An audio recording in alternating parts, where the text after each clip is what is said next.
Here we were in the early stages of a pandemic, something that none of us had ever experienced in our collective lifetime. I knew we'd be back on our feet at some point, but in the interim, I still wanted to speak to audiences, but particularly to assistant principals. Knowing that my social media platform was large and was closely associated with my work, on the first Saturday in May 2020, I launched the virtual AP Leadership Academy. The intent was 18 weeks only, but as many of you know, we are years in with no ending in sight.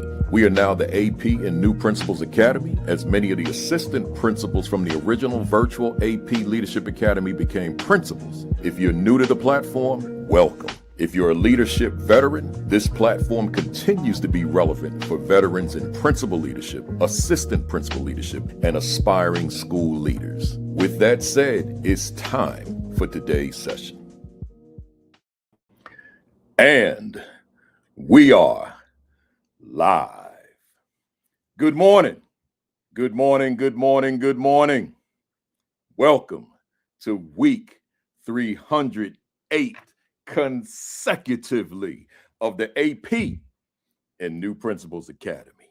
Let's see who we got checking in. And by the way, I know y'all like that new intro. I'm gonna play it for you again when we get some more people on here. That's this young lady from Dubai. I mean, she's from America, African-American young lady, but she moved to Dubai. So in the midst of them bombs, she went on and made this video. So I'm gonna show you again in a little bit. But let me see who we got here. We got Chancellor Davis. He's in Punta Cana. I hear that. We got Ronald Pugh in Cedar Hill, Texas. Mrs. Yolanda Kinney is in Texas. We got Constance Sherrod in Pearl, Mississippi. We got Dr. Robin Snowden, Harambe in hot Fresno, California. I'd be glad when I could say hot Jersey. Then again, I'll probably be saying, I need the air conditioner, right? Where we at? Joseph Haruna out there in Rwanda, Africa. I appreciate you tuning in because it's I don't know what time it is there. I'm gonna look up and see what time it is later on. We got Grace Castaneda and are you where you at? You in Lake Charles, Louisiana? Hey, Grace, you get around. You get around. I appreciate you coming to Savannah with us too. We got Marsha Poe in the building, San Diego, California. Rodney Richardson is in Hampton, Virginia. Takesha High is in Virginia. Lysandra Brackens, North Carolina. I'll be in Charlotte tomorrow. Monday, I'll be speaking at the North Carolina Middle Level Educators Conference. If you're there, come on through. Josh Tovar will be there too. Otis Kitchen II, Principal Otis Kitchen II is in Tampa, Florida. Dr. Rella Hicks is down in Augusta. Dr. Sonia Matthew, NBCT, National Board Certified Teacher, is in she said from Malaysia. I was getting ready to say Maryland, right? That's home, but she's in Malaysia. So folks on spring break, man, getting around. I hear that. Be safe out there. We got Joy Team, Stacy Joy, and she said blazing hot Los Angeles. So it's hot. It's blazing out there. Them Lakers blazing too. LaKenya Rowland, Jersey. Charlena Hottie, Norfolk, Virginia. Dr. Melissa Jones Chunu out in Tulsa, Oklahoma. We got where we at? Sandra Parker, Battle Creek, Michigan. I know why you tuning in. We got Dr. Sheikah Houston in the building. One half of Create and Educate. Every Saturday morning, 10 o'clock, we'll say Facebook Live on these. Sean Hurt, 10 o'clock, followed by Create and Educate, Dr. Sheikah Houston, Dr. Tammy Taylor, followed by us at 11 o'clock, AP, New Principals Academy. And Sunday, Josh Tovar, Dr. Madi Moreno, PGP Podcast, 6 o'clock Eastern Time. Josh, man, I'm not going to be able to catch you tomorrow. Be on a flight. Guess where I'm going, Josh? I'll be down there with you. Jasmine Harris, California. I can't read this one, man. Let's see. Phi Special Educator, 1920. It might be Zeta Phi Beta. That's what I think it is. Virginia, I see you. Tony McClenny, Battle Creek. Good to see you. Sean Hurt, I see you. Where we at? I'm gonna stop it right here at the Queen of the Castle. Kimberly Broughton Kafele is in the building. I got to stop it there, man. I got the big time guests, y'all. I see y'all on there. But my guests, I know they got a lot to say. So let me get through these preliminaries. So let me say formally now to everybody, good morning, greetings, and welcome to week 308 8 consecutively of the AP and New Principals Academy. Man, I know y'all, some of y'all got on here right on time. I got to show y'all this video, man, because I just told the young lady, I met her, she did some filming of me at this conference in California last year, and I loved her work. I said, can you hook me up with an intro? So she went on my YouTube page and found some stuff and put it together, found some music. So check this out, y'all, for those of you that didn't see it. Wrong picture. Hang on. Here we go. Here we were in the early stages of a pandemic, something that none of us had ever experienced in our collective lifetime. I knew we'd be back on our feet at some point, but in the interim, I still wanted to speak to audiences, but particularly to assistant principals. Knowing that my social media platform was large and was closely associated with my work, on the first Saturday in May 2020, I launched the virtual AP Leadership Academy. The intent was 18 weeks only, but as many of you know, we are years in with no ending in sight. We are now the AP and New Principals Academy, as many of the assistant principals from the original virtual AP Leadership Academy became principals. If you're new to the platform, welcome. If you're a leadership veteran, this platform continues to be relevant for veterans in principal leadership, assistant principal leadership, and aspiring school leaders. With that said, it's time for today's session. Man, I know what y'all saying, man. You said, man, that's dope, man. See, like I'm 65, I'm old school. I'll say that's fly, right? It's fly. But y'all young, man. I'm probably the oldest one every Saturday morning. Y'all say, yo, that's dope, man. That's a yo, hook me up with that video, with that, whatever you call it, videographer, whatever she is. Hook me up with her, man. I need her to do some work for me. I know. Abby McPherson out there in Dubai, but doing the work for the brother in New Jersey, right? So let's go, y'all. I got that question for y'all, man. I'm gonna keep the politics out of it like I always do, but how y'all feeling, man? How you feeling? Ooh, I'm gonna leave it right there. How you feeling, man? I'm gonna just say this one thing, man. I saw that Dow Jones all week, man. I was like, oh, I'm not feeling good. I called my financial guy. I'm like, yo, we got to do something. He said, no, Kafele, you good, man. You good. I got you with the downside protection. You good. I said, all right, man, because that Dow, that NASDAQ, and that S&P got me scared, man, got me nervous. I'm supposed to be like taking it down from all this travel. And when I see that, I'm like, yo, I got to jump back on these airplanes. How y'all feeling, man? I hope everybody's good. I'm good, man. I'm good. Just don't talk to me about no Dow Jones, baby. I'm good. All right, let's go. Hey, y'all, what were your wins last week? What were your wins, right? See, we could get caught up. We could get so caught up into the challenges of the world and forget the wins. What were your wins, right? Jot them down. Put them in the chat. A lot of y'all don't be putting them in the chat like you used to. Put them wins in the chat, man. I want to read them. And then my follow-up is always, what will you do next week to take your leadership to another level? That matters, y'all. Those two questions matter. What will you do next week to take your leadership to another level? It matters. Let's go, man. Let me get through these announcements, man. Shout out to the Leading to Liberate conference in Livonia, Michigan. Man, I had a good time, man. It was a good time, 2-day conference. I was the closing keynote. Shout out to them. Dr. Yolanda Sealy Ruiz was one of the keynoters who's been on this platform. Dr. Chris Emden was one of the keynoters who's been on this platform. But they saw fit to ask the brother from East Orange, New Jersey, Jersey City, New Jersey, to close it out. So we had a good time there. So shout out to all of them. Welcome to the first timers to the platform. But if this is your first time, please don't make it your last. But if it's your first time, it means you missed 307 sessions.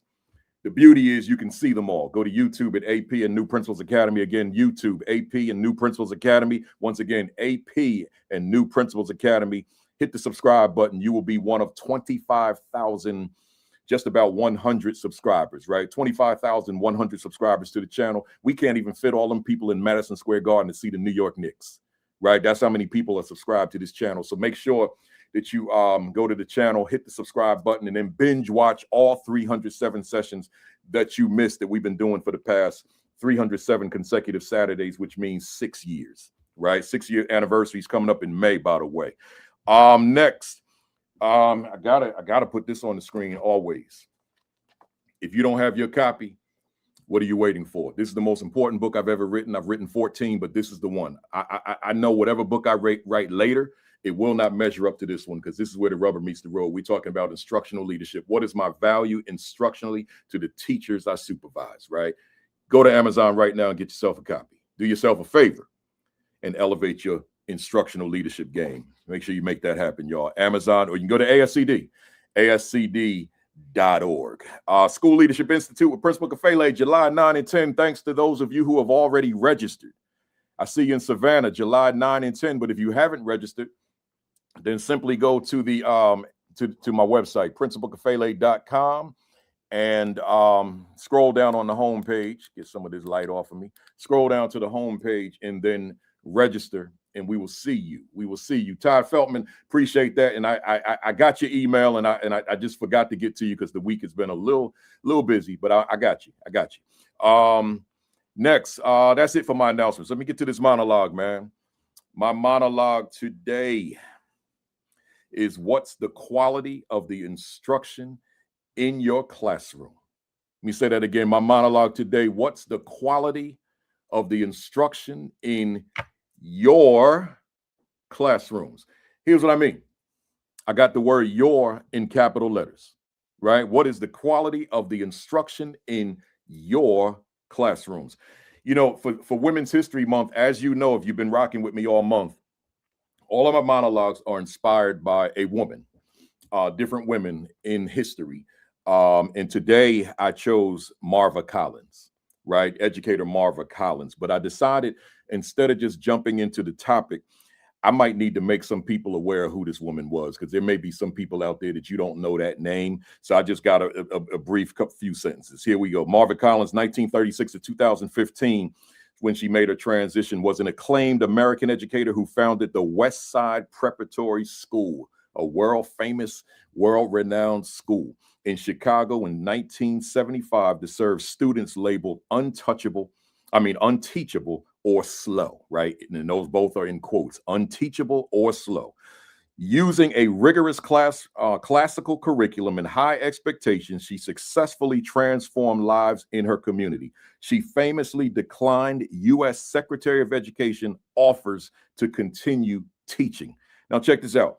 She taught 2 years in Alabama before working for 14 years in the Chicago public school system. Frustrated with the public school system, she opened her school, West Side Preparatory School, in 1975, using her own retirement funds, $5,000, on the second floor of her home, later expanding to over 200 students.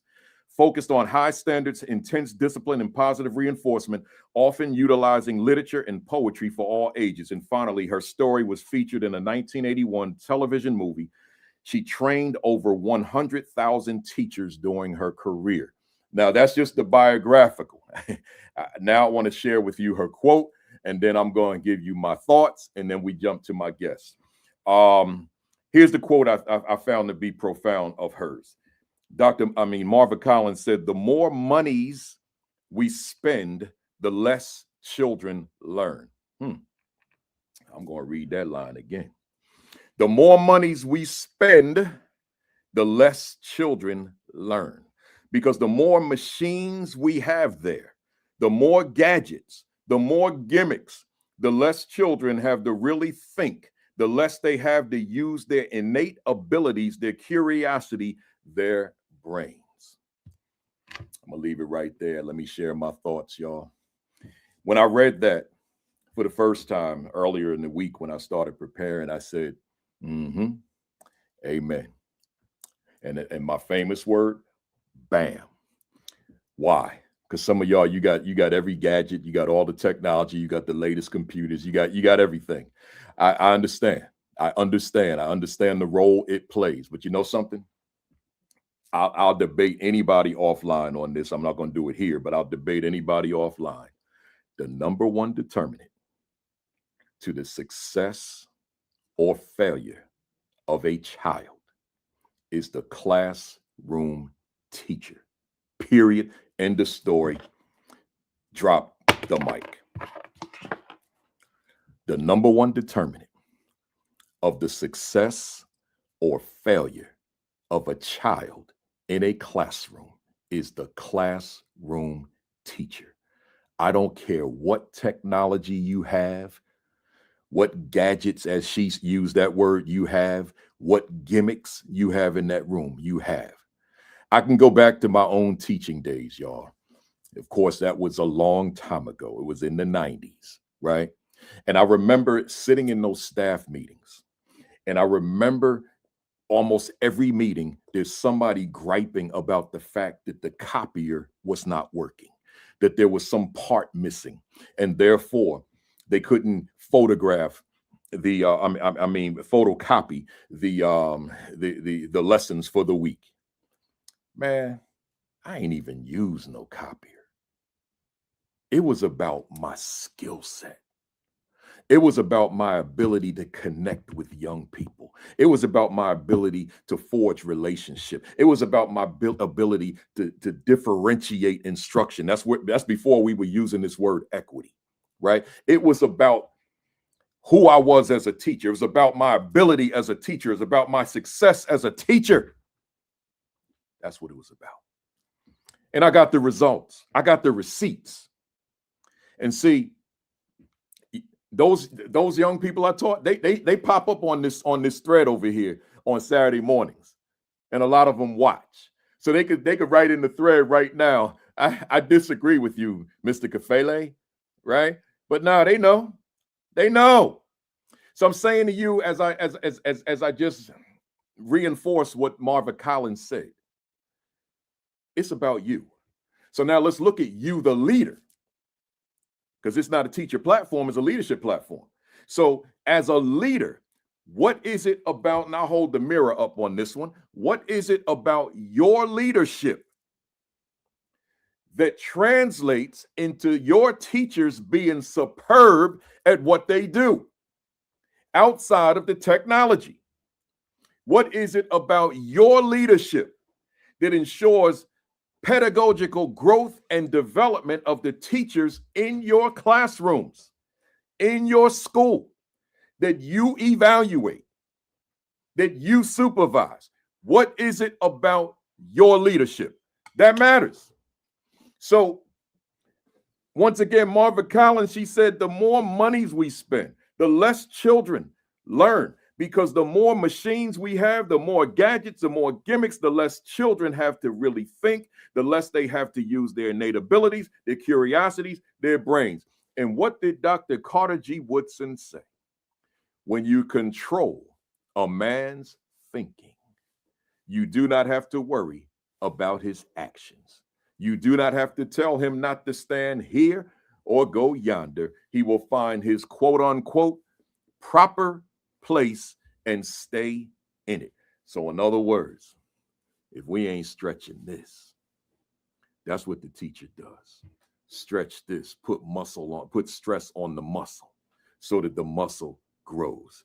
So I say all that to say, to wrap up my monologue, hey, leaders out there and aspiring leaders out there, what are you doing to ensure the top-notch, world-class teaching and learning is occurring in each of the classrooms of the teachers that you supervise? What does that accountability look like as it relates to that teacher? That matters, but it is a direct reflection of your leadership. If you come to me or anybody else and say, I don't have time to be that person, then either the culture of that school must shift dramatically, or, and this might sting, this is not for you. Because until you show me the team that goes out onto that basketball court during this March Madness, men and women, until you show me the team that needs no coaches on that sideline. See, When you show me that team that can just march out onto the court and the coaches hang out in the locker room and watch the game on television or on the computer, and they go out and just compete to win, if that model works, then I'm good with you not having time to be in that classroom. Because in this example, the teacher is the athlete and you are the coaches. And if you're telling me you can't be that coach for that athlete, meaning be that coach for that teacher, this ain't for you. Vacate it. Find something else. And let that person that needs to be in that position coaching greatness out of that teacher be the one in that position. Enough said. I know I'm not talking to you because I know you the right ones. Let's go. I got guests here, man. In fact, I got renowned guests, man. Let me get them on up here now. Let me get them on up here. Yes. Good morning. Unmute. Good morning. Good morning. Man, I'm glad y'all are here, man. Good morning. Yeah, good to see you. I'm gonna read these bios right quick. Hey, to the fam out there, hit them share buttons, retweet, repost, text somebody, tag somebody, call somebody, let them know we are here. Hit that like button as well, particularly on YouTube. Hit that like button again. Hit that like button one more time. Hit that like button. That's how we activate them algorithms. If you dislike it, like it anyway, right? So hit the like button. Here we go. We start with Dr. Kimberly Carter. Serves, and I'm gonna read these fast, y'all. So if I'm stuttering, don't mind me. Dr. Kimberly Carter serves as superintendent of Battle Creek Public Schools in Michigan, where she leads the district-wide efforts centered on equity, academic excellence, and whole child success. She holds degrees from the University of Memphis, Western Michigan University, University of Michigan Flint, and Alverno College. Dr. Carter began her career in Kalamazoo Public Schools, serving as a teacher, union president, and elementary principal, where she led significant gains in student achievement. She later served as a district partnership director with Partners in School Innovation, supporting district improvement efforts across the country. With her more than 2 decades of experience in public education, Dr. Carter is widely recognized for her results-driven leadership, strategic use of data, and deep commitment to community partnership. Under her leadership, the district has launched transformative initiatives in early childhood education, literacy improvement, college access, and career pathways, while strengthening accountability systems and organizational coherence. Her work has earned, y'all got to hear this one.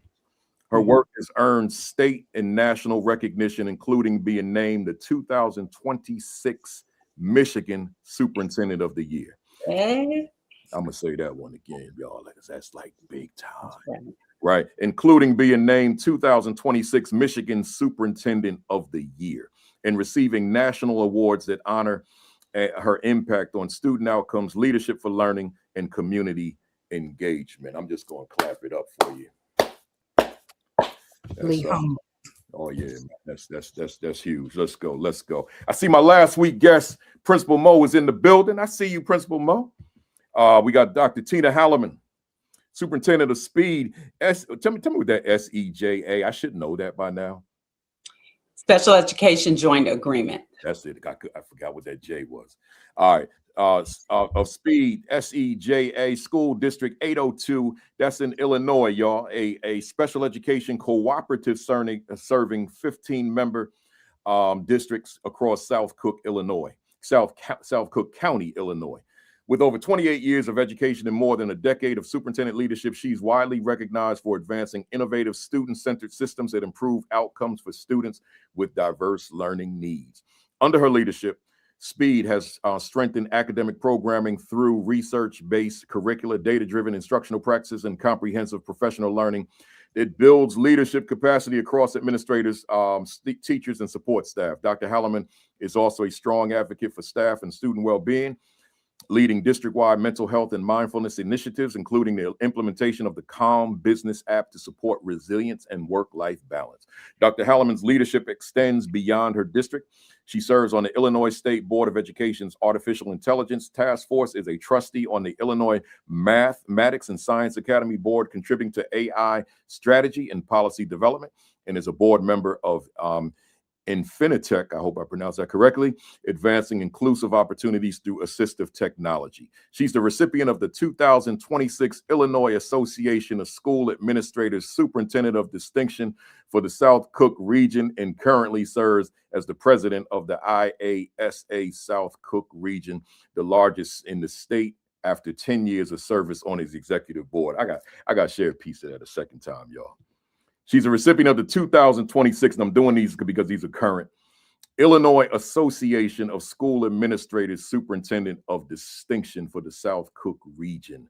That's big time. I got to clap it up right now. I got to clap it up. Hey, y'all, before I read the rest, there's one more sentence to her bio. Y'all might want to call somebody, text somebody, and retweet, repost, all that stuff, man, because we got the big time guest on here, right? Dr. Halliman is passionate and about developing leaders who lead with purpose, prioritize people, and create school environments where both students and educators thrive. Big time stuff, big time. Dr. A.K. Perera. She sent me a bio that was a little longer, and I was trying to like edit out a paragraph or two, and I said, man, I don't know what to take out. So y'all got to bear with me, man. She got so much stuff going on, man. Let me just read this, y'all. Y'all stay with me, man. Be inspired by these women, by the way. Dr. A.K. Perera has served as superintendent of schools for Lancaster Independent School District since June 2021, where her leadership has produced sustained academic progress and meaningful outcomes for students. Under her tenure, Lancaster ISD has maintained a 100% graduation rate for 4 consecutive years. Y'all remember Dr. Marcus Jackson told you that? Well, this is his superintendent, right? So let me say it again. Under her tenure, Lancaster ISD has maintained a 100% graduation rate for 4 consecutive years, reflecting a district culture grounded in high expectations, equity, and student success. 100% ain't nothing to sneeze at, right? Dr. Perera is known for aligning vision and with action to drive improvement across complex systems.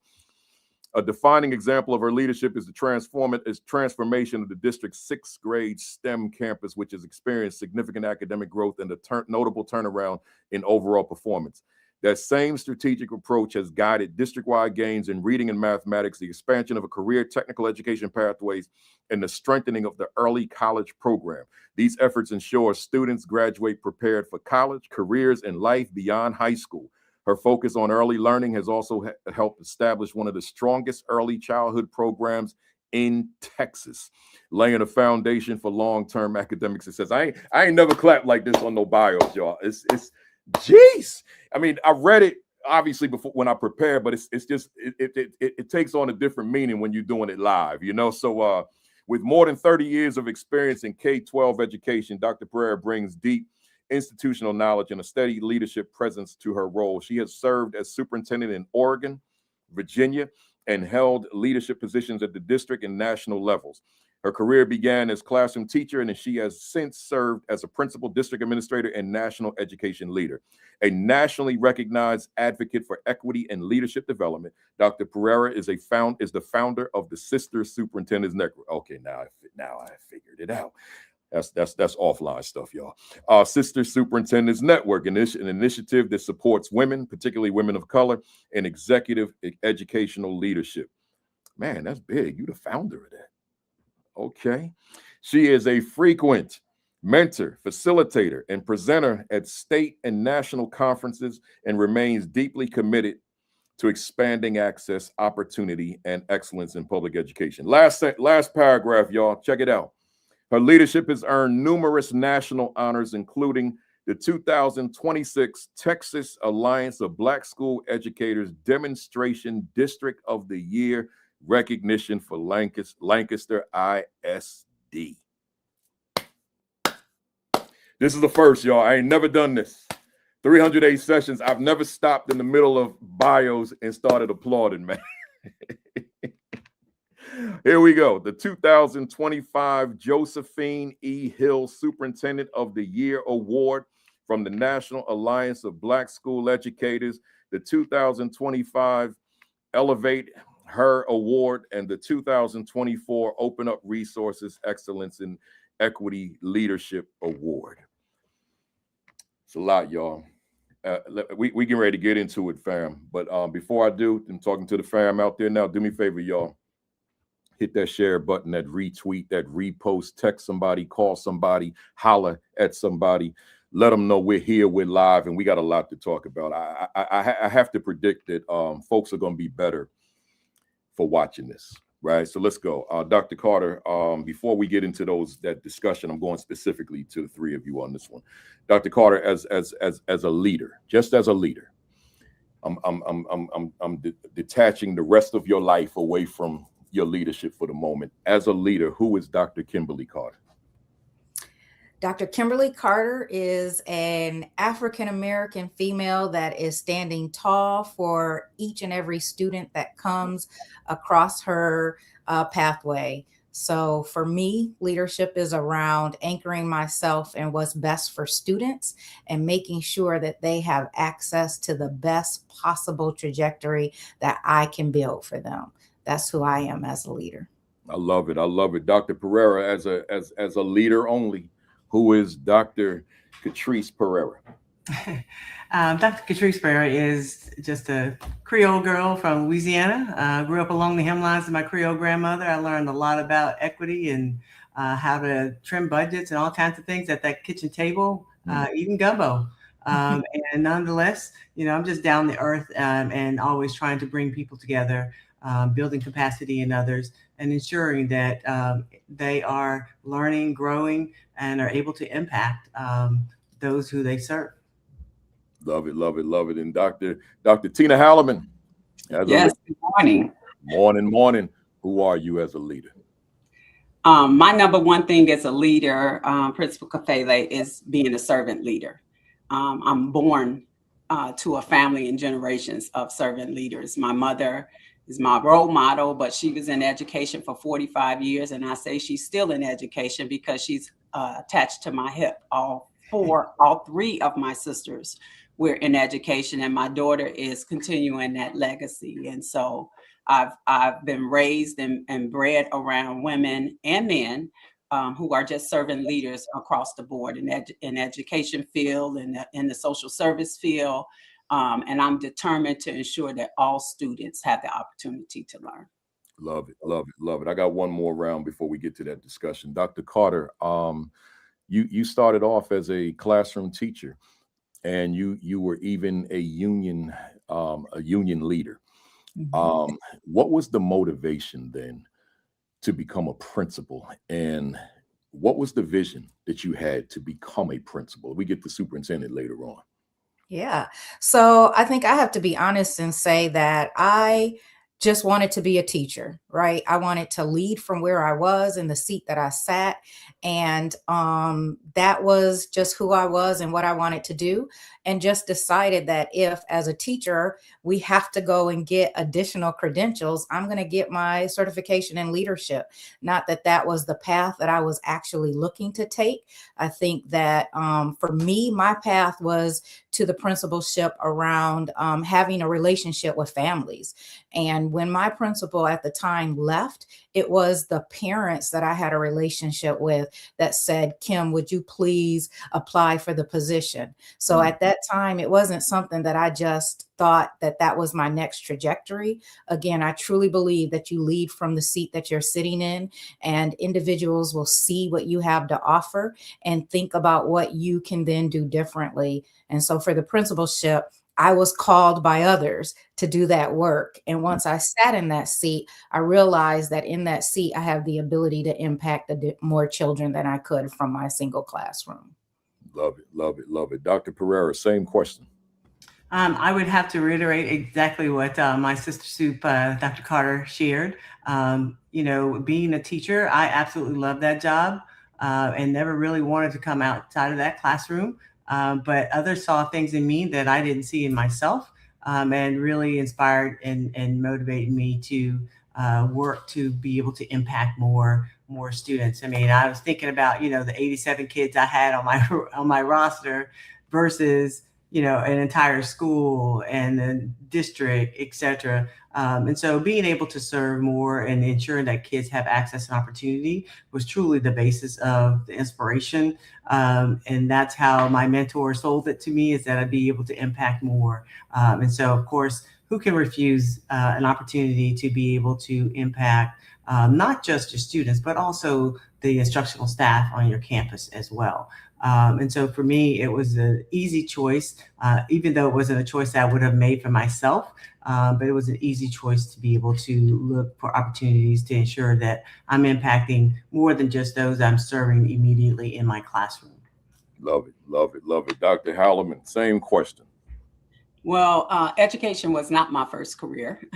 Social work was my first career. And I was asked actually to apply for the Teachers for Chicago program as a young woman, but I just have a heart for the underdog, a real heart for the underdog, and which led me into leadership, being in the seat and being in different positions where I can advocate strongly for students that did not have. And I was a product of one of those, going to college, realizing, wow, I was in honors classes and I'm still not prepared for college. So once I transitioned over into education, that was my mission, to ensure that students that look like me get the education that to prepare us for the future. And that's been my mission. That's been my mission even going into this seat.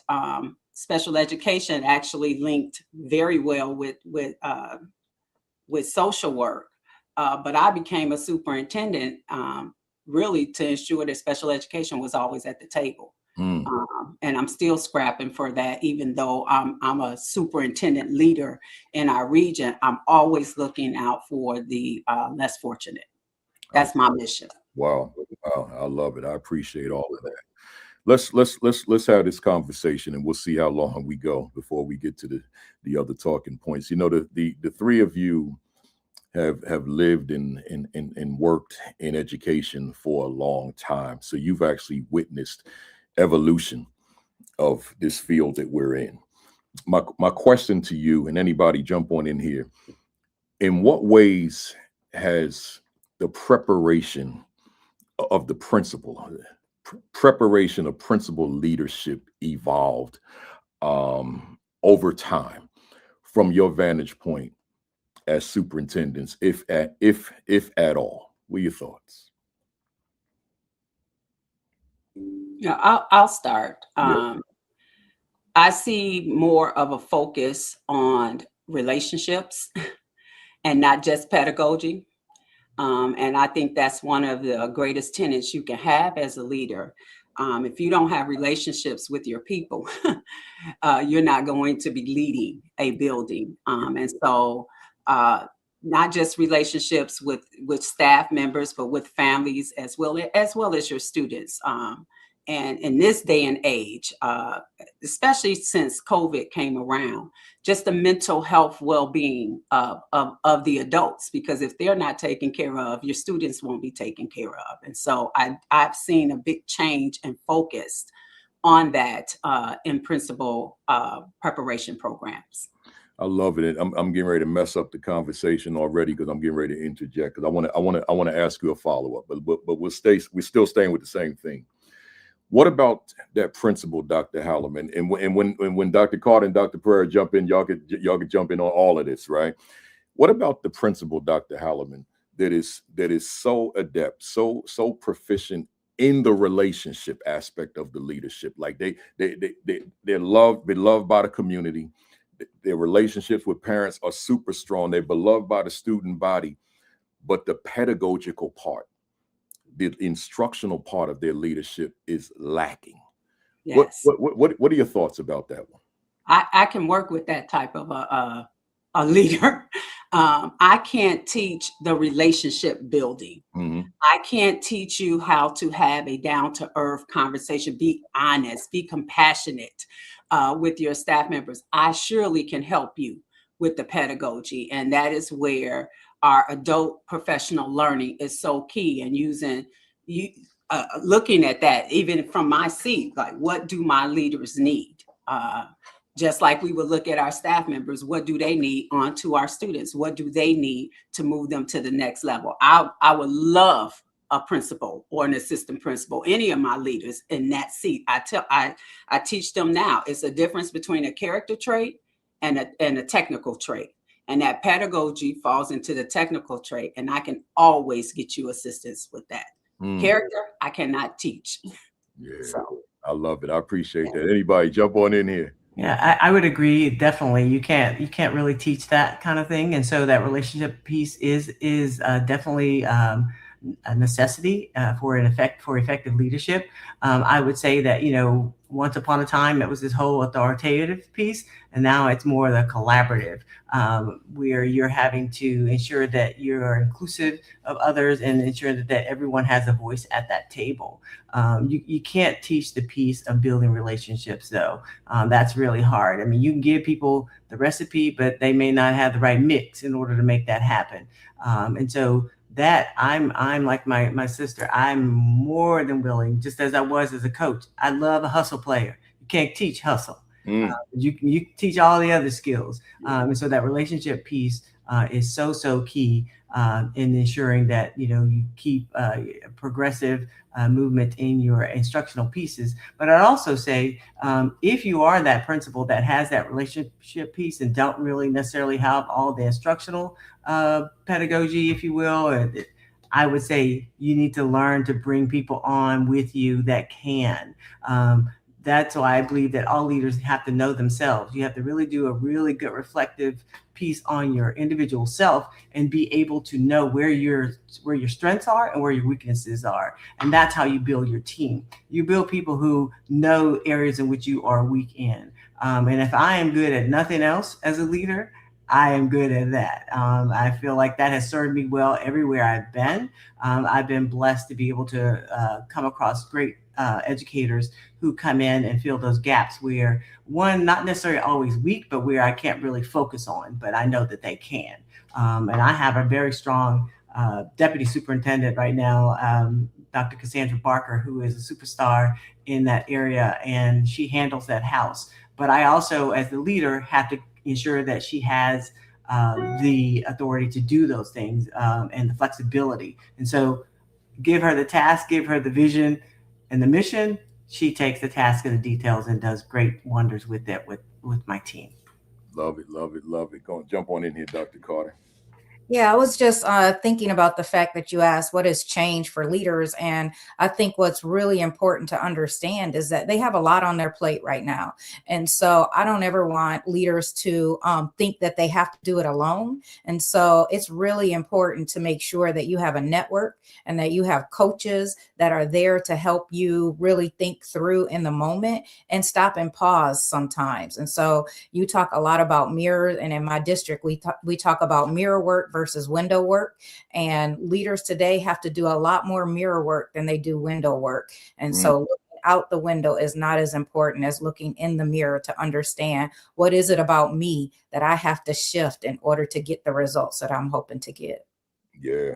Yeah, I want to stay with that line of thinking, Dr. Carter. So I'm gonna just throw this at you first, but it's for all of us. I'm thinking about that new principal whom during preparation and even during years of assistant principalship may not have necessarily known the enormity of the principalship in terms of just the endless, countless responsibilities that come along with it. So my question to you, just to piggyback off of what you just said, how do we help a new principal? Because we the AP and New Principals Academy. So how do we help a new principal to balance the countless responsibilities that come along with being a principal? Because we know that a lot of new principals do burn out quickly or find out quickly that this is not what I signed up for. This is not what I want. Let me go back into the classroom, or at least AP leadership. I'm good with that.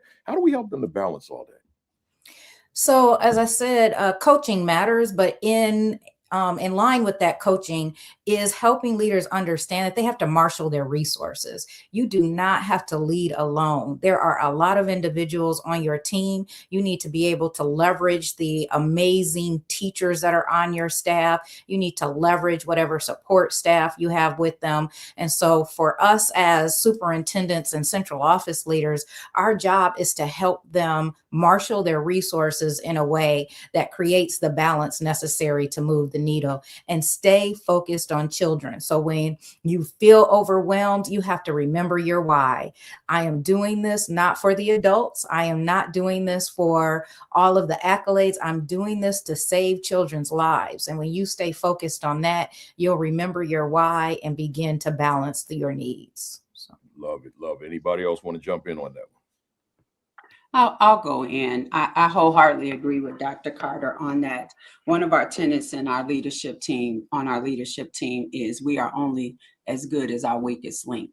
And so it's mandated and expected that you will assist your fellow colleague, and they should be also in turn be able to go to their peers as well. But you have to leverage the teacher leaders in your building, because you cannot do it alone. You can't split your body and be in 20 different classrooms at all. And another key thing that Dr. Carter touched on is you're going to have troubled times.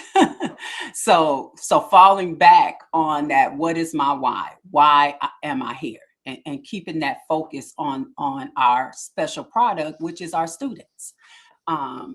So that, and the other thing that two other points I want to make. The other thing is me allowing a space for my new leaders to be able to come to me, because I expect that you're going to make mistakes. I even expect that there's going to be some tears, because it's some serious things that can occur. And so me allowing that space where they're not fearful of coming to say, hey, I made a mistake, or what should I do?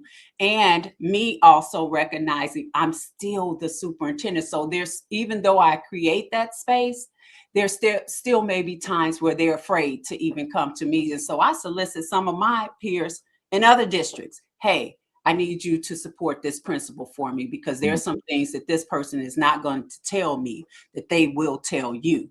And even so, they get superintendent coaches. Sometimes when I see that need and I know I have someone that can help them in this area, because I'm still the superintendent. So I recognize that power space as much as I try to open it up. And so that's the onus on us as leaders, is to ensure that we're giving them those resources and let them know you're not going to be perfect. I'm not perfect.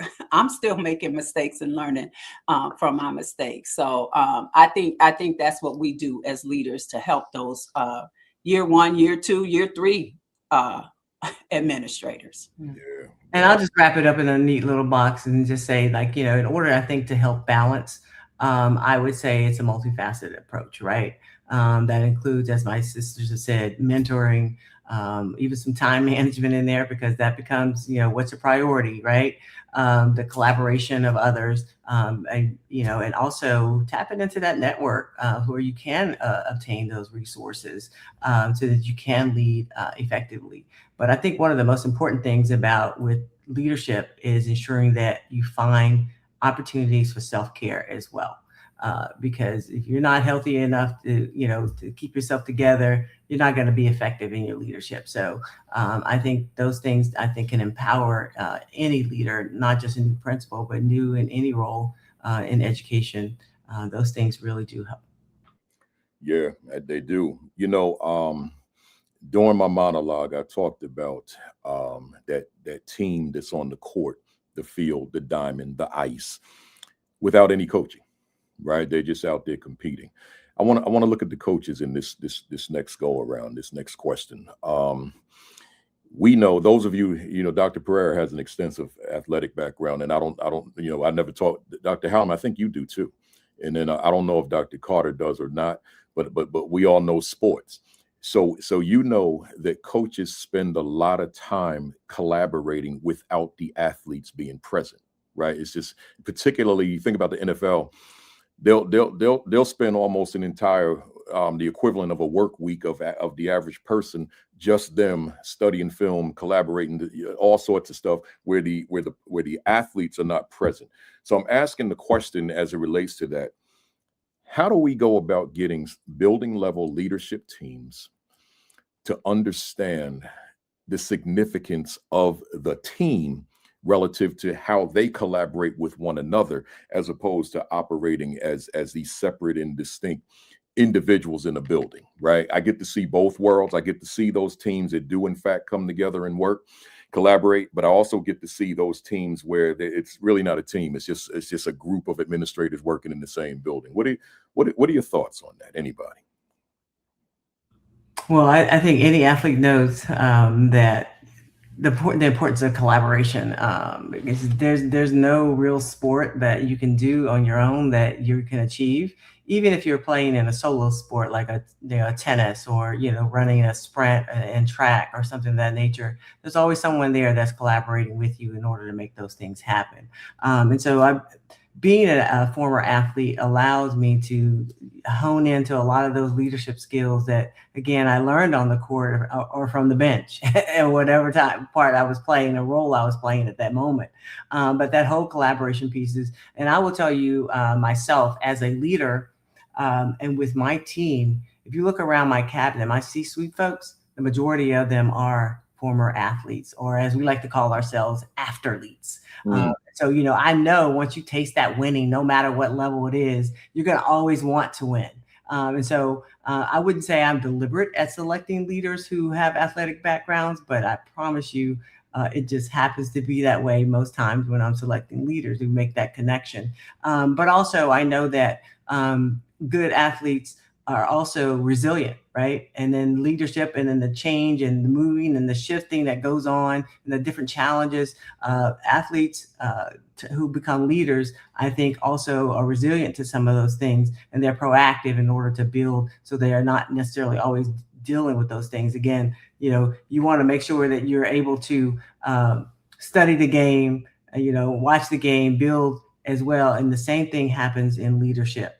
Also, I know that athletes are goal oriented, right? Everybody wants to win. My coach used to say, there's no, you gotta make sure you bring everybody in. There's no I in team. And I was like, yeah, it is in win though. And so, I know I have to play my role.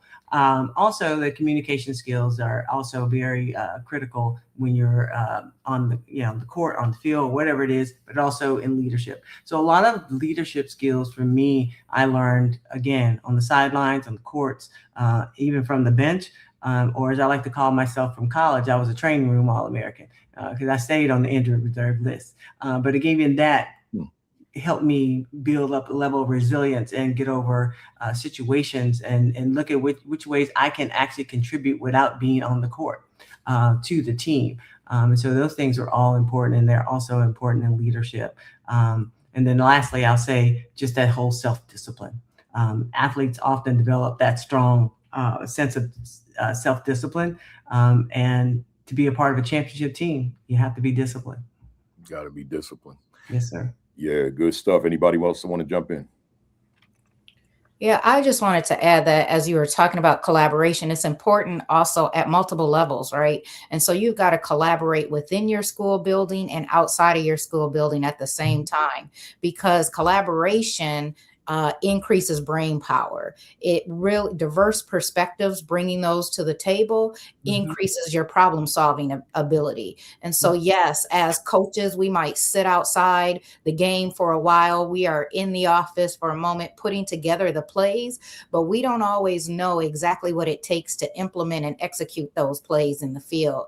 And so we need to have individuals on tap to discuss with us and expand that knowledge in a way that allows us to get greater results. I see you do have that athletic background. You didn't speak as just a casual fan. Anything, Dr. Halliman? Yeah, I'll quickly add just two things on there, and this is part of being a coach or even being a teammate on a team, is knowing the strengths of your colleagues, your teammates, and leveraging those strengths. My administrators, they work for the district, not the building. And I have moved them around. They know every year we have our end of the year meetings because I'm analyzing their strengths. And then I'm looking at where their strengths pair well in whatever building I have. And then the other piece I want to, because she said it right at the very end, and I don't think we gave a lot of credence to this, and that's Dr. Perera talked about self-care. And it really has been a shift in my district in particular, and it started with the leader. I know what I was doing, but we've now been doing it probably almost 4 or 5 years.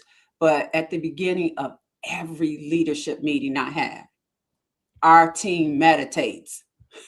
And we wasn't trained on it per se, and I don't dictate like what means people do it first. I modeled it, and now I got people raising their hands. I don't even think I've read it in over a year or so now. But we sit and we do anywhere from a 2 to 5 minute meditation before we start our leadership meetings. And I think in this time we haven't ran past our 4 o'clock time. It's been productive. I just seen a lot of intangible things, positive things that have come out of that. And since that time, because we started with the leaders, and now it has spread on to our staff members being comfortable with self-care, and then on into our classrooms with our students. Yeah. So that's a huge piece on that self-care. It's huge. And I've as many people know, because I had a heart attack 11 years ago, and that self-care just wasn't a part of my repertoire, and the heart attack was the wake-up call that I've got to move differently, not just physically, but mentally, emotionally. Whereas in my own principal leadership, I don't think it was there at all, on any level. It's just, I saw myself as a machine. And I think I'm saying this to some of the newer people out here and the veterans who are watching, that I saw myself as a machine. Got caught up into my own motivational speaking and internalized that stuff, and it almost did me in, right? So you gotta know how to balance it out. Good stuff. I got a few more, and then we go to the talking points. I think we're really good on time too. The assistant principalship I want to talk about.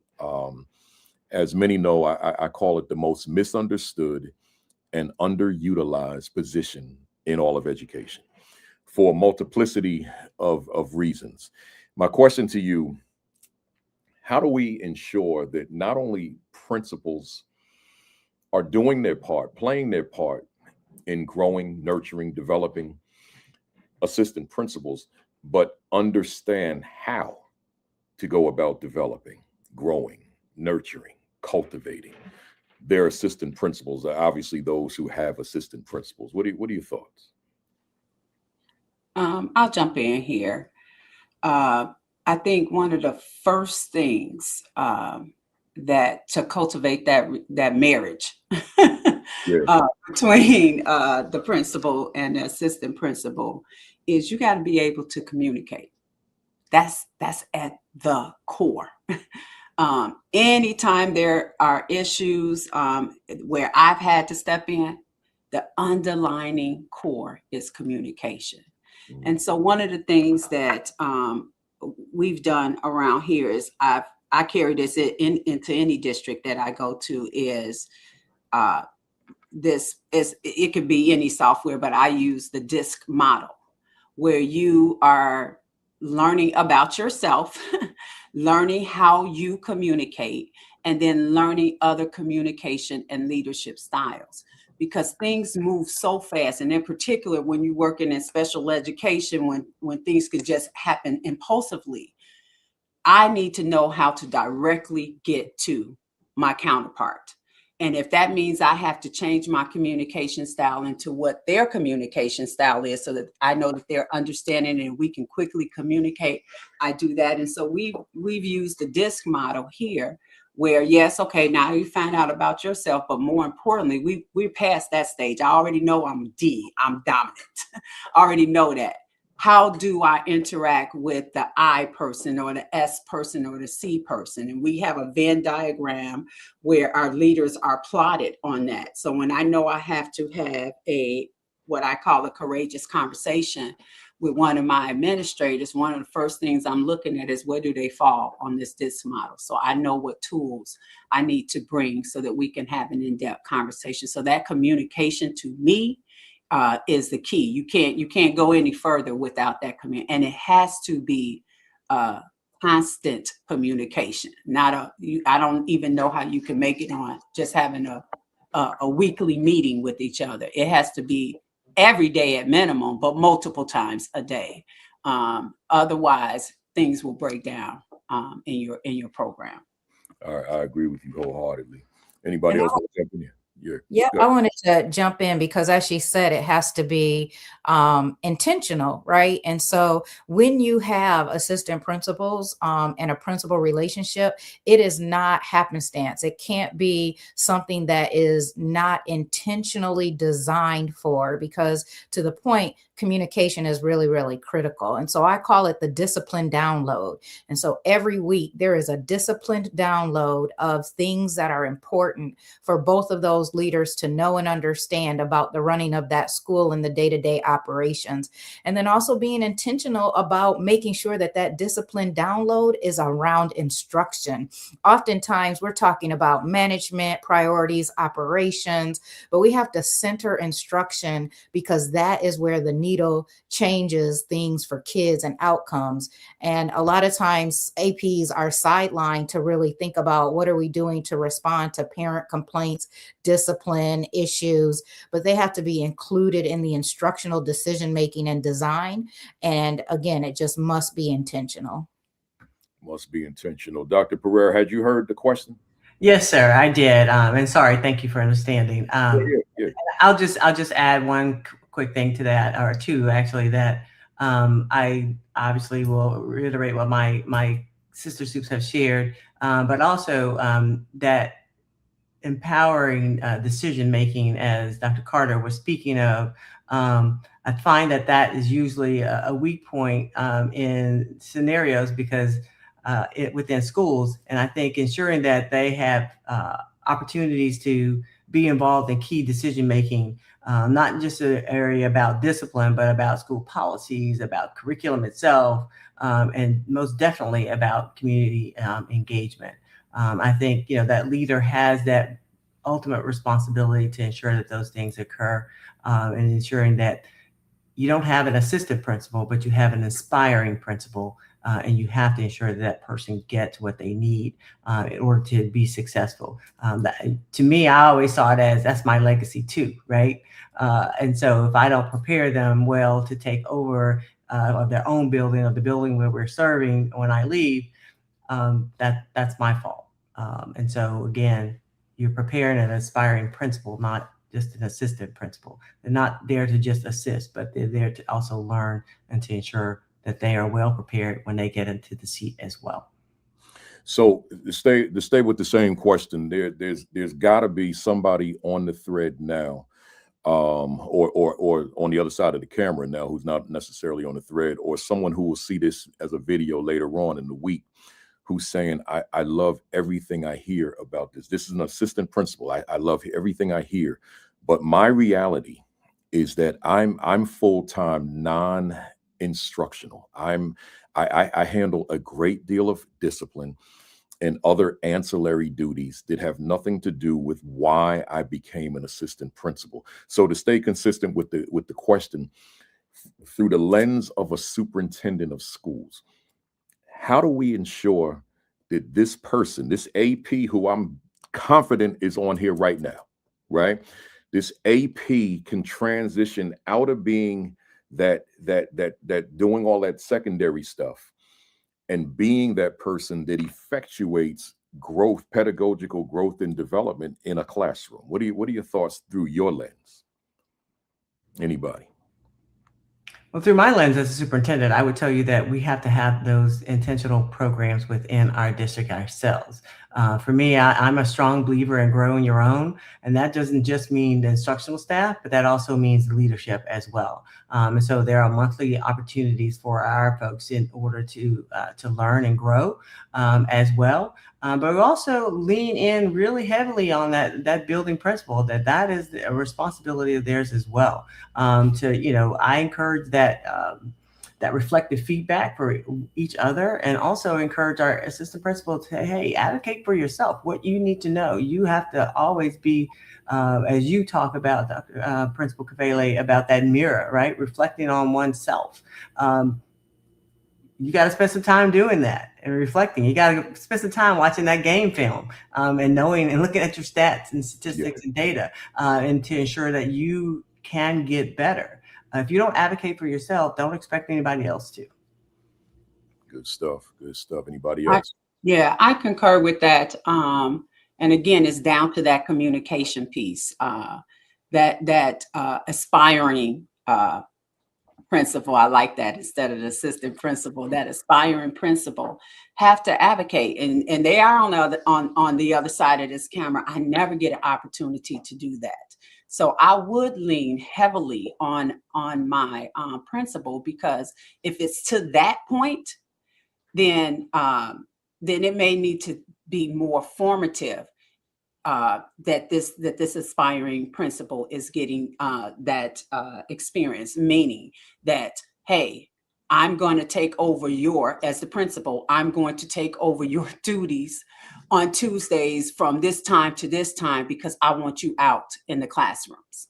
I want you monitoring, assign certain groups for that person that person can evaluate and things of that nature. So it won't happen, like Dr. Carter says, by happenstance. We have to make it happen, and it has to be a formal process for those assistant principals to get that experience. Otherwise, it will not happen, because the discipline and the parent calls and things of that nature are not going to stop. So we then have to come in and change the way we do that, so that we can provide them support as principals, even as superintendents. Like, hey, let me have my curriculum director go down there and kind of help assist in the building, so that I'm ensuring that this person is still learning and growing in the moment.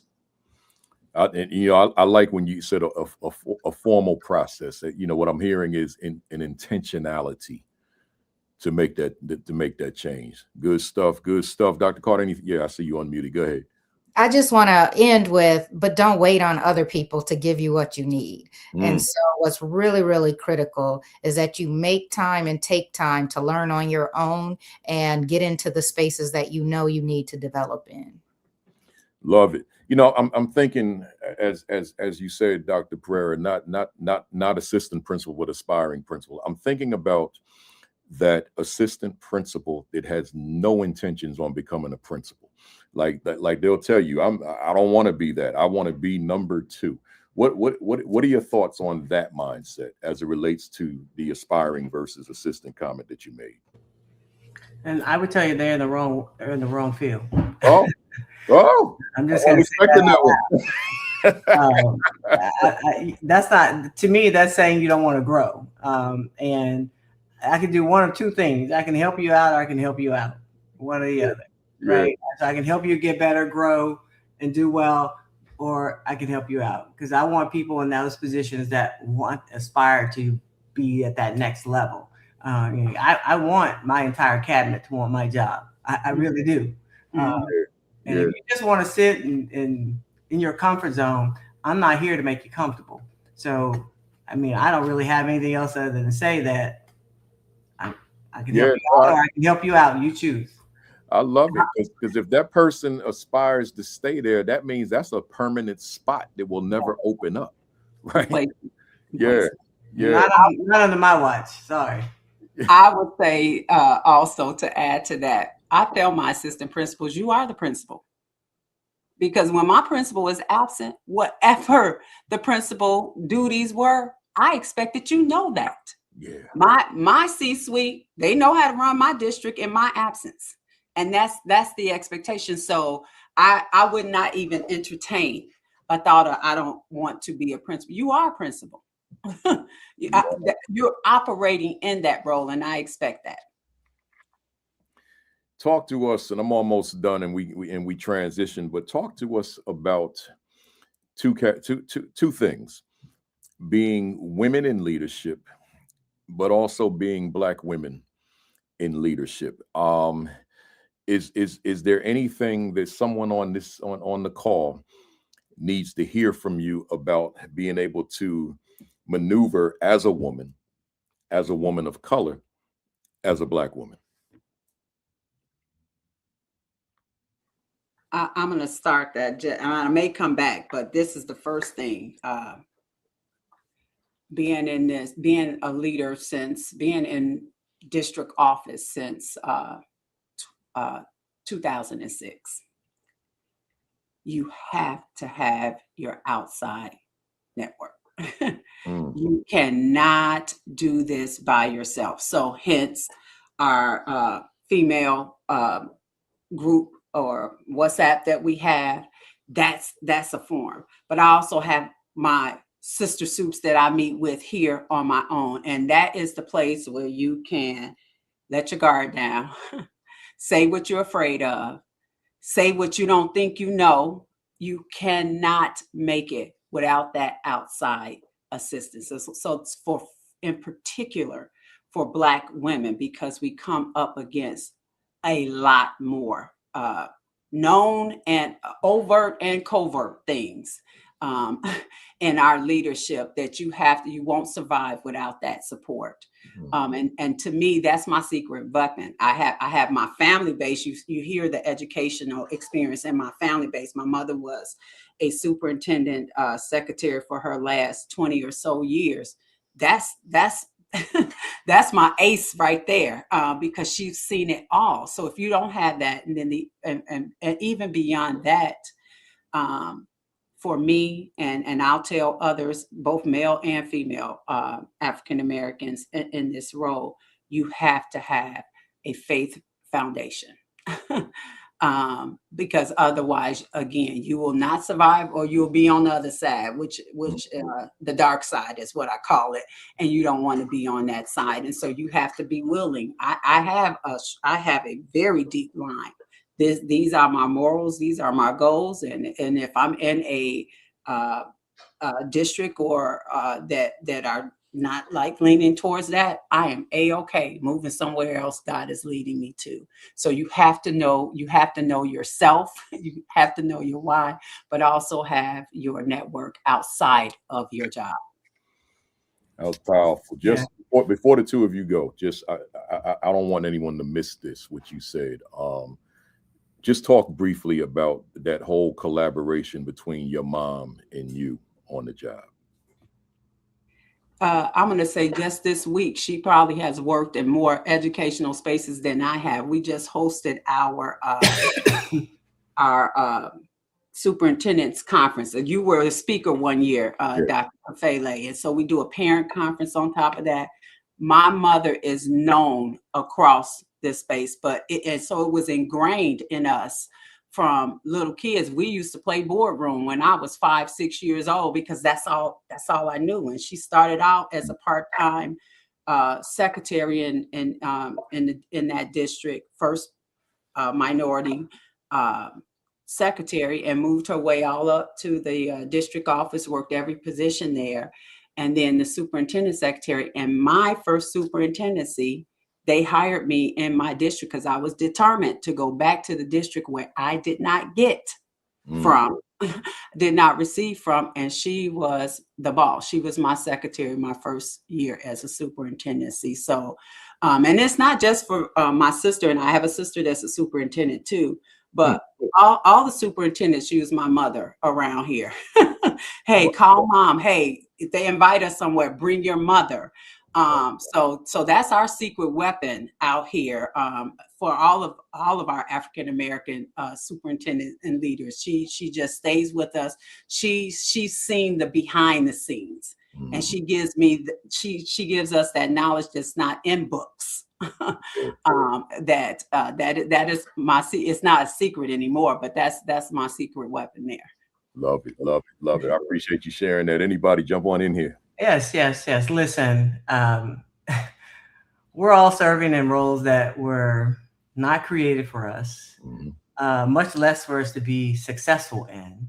And being Black and female and a leader in itself, all three of those brings on some stressors that you don't need, that whole intersectionality. But I can say the positive part of that is that because of who we are and where we are and what we're doing, I think we understand race. We understand the challenges of gender. We understand other identities into leadership practices. I think we have a level of resilience. And, you know, we navigate those complexities of sexism and racism in an educational setting. You know, Principal Kafele, you could say something to a group if you're trying to make a correction on something. I say it, people hear two different things. They're like, oh, he's being, you know, bold and you know, taking authority. And she's just being, another word, a biscuit, I should say, as my grandmother would say. She's just being a biscuit. But understanding that, you know, we're just trying to, leadership to me is leadership. And I hate to always kind of put, you know, male, female, Black, white, whatever. It should be leadership. And someday we shall get there and we shall overcome all that, but not today. We're not, which is the whole premise for me creating out of selfish reasons, understanding, because in Oregon, I was the only Black female superintendent in the entire state when I served there. But I knew what I was getting into. But I started Sister Soups to ensure that I had a network and a framework and a resource bank to pull from when I needed those things. And that has grown into, started with Sundays on Zoom during COVID, just talking about those stressors, to now we have an annual summit that we go to. And matter of fact, it's all about self-care and wellness. And so being resilient in these challenging times. You know, everyone's talking about things keep changing and more challenges come. Well, I will say, as Black female, we have to learn to do hard better because that's who we are. We understandably have to work harder. And yes, we've been told that our entire lives we shouldn't have to, but the reality is that we do. Only to get a fraction of what our male counterparts can. And so I'll leave some time and yield some time to my sister Soup Carter, because I know she has some nuggets to drop. But again, we understand those things, I think, and those challenges are challenges, but we have to learn to do hard better. Love it. And I don't know if I could say it any better than the two of my sisters on here have said. I'll just give it a title, and that's my SHIELD team. And so everybody has to have a SHIELD team, and you have to have multiple SHIELD teams. So leaning into your faith, because although we didn't ask for it, we have it. And people make assumptions before we even open our mouths. So knowing that, you have to lean into it and just know that you have to show up better, stronger, and have a SHIELD team that's going to continue to pour into you when the community may be taking from you, because that's inevitable. And so self-care is critical. And I think we've said that multiple times on this call. If you don't have a SHIELD team, figure one out. And like Dr. Perera, create one. If you don't have one, make one and be that originator, because it's critical. I appreciate that. You know, last one, and then we transition. This question is literally 2 to 3 of you. Whoever wants to go first, jump on in. How do you, Dr. Carter, Dr. Perera, Dr. Halliman, how do you sustain the mental and emotional stamina that's required to lead, whether it was when you were as a principal or where you are now as a superintendent? How do you sustain that mental, emotional stamina to keep doing it? Because it's not easy work that you do. I have 2 words, but God. So For me, it is staying anchored in my faith. If I didn't have that, and people say all the time when they can see some of the rockiness that's happening, the challenges that are coming, they will say, well, how do you stand in the midst of all of those challenges? And my words are, but God. He has given me all that I need to succeed and walk in this space. And I'm just going to lean on the fact that he put me here for a reason, and he's the only one that can take me from it. And if I stay in that space, I can just be focused on the role and the job that I have, and not be worried about what others have to say in this moment. So for me, it is faith and foundational, making sure, and I take time every morning. And so there is a process for that. I actually wake up at 5 a.m. I'm part of that 5 a.m. club that sits and meditates, spend time in the word, and make sure I am anchored before I start the day, so that whatever comes my way, I have actually given myself the strength to get through it for the rest of that day. Great stuff. Great stuff. Go ahead, Doc. I will say that it's not my strength. It's just not my strength. My favorite Bible verse is, I can do all things through God who gives me strength. And I know, and I can say it like, I'm not even walking in my strength right now. I'm being carried. And as long as I keep my eye on the focus and the purpose, it's not about me. It's not about these board members. It's about the work of God and the purpose that he has for our life. And as I said earlier, you cannot do this work and make an impact. You can probably do it, but not make an impact, but unless you are grounded in faith in your purpose. And so it's only through the grace of God, literally, because I've been kicked out of district before, but still stood tall. So it wasn't in my strength. That's all I can say. And God placed me, I was done with education, but yet again, here I am, 8-9 years later, still in this role. And so I have completely submitted that this is not my work, it's the work of God. And that's the only way that I get through it. I can't let you go without, we got to stay together for a minute. I'm going to quote you. You said, I was done with education. So was I. And that mindset is out there. There's probably somebody watching right now that said, you speaking to me. Yes. So with you being done with it, what got you back into it? So of course, the grace of God, but literally it was my network. I literally was done with that. I seen the dark side of education, and I won't get into all of that. And I told God, I said, this is not what I signed up for. Mm-hmm. You have put me here to help students. And that's all I was trying to do. That's all my little self was trying to do. And I saw that dark side. And so literally I started going to school to go, hey, I got a doctorate in leadership. I'm going to go lead in the corporate world. Mm-hmm. And it was this network out here in South Cook. Hey, Tina, come have lunch with me. But they were colluding. Actually, it happened to my sister and I at the same time. My poor mother. But she prepared us for that. I have to say, she prepared us for that. And we would go have lunch at someone's house, but they would have our contracts.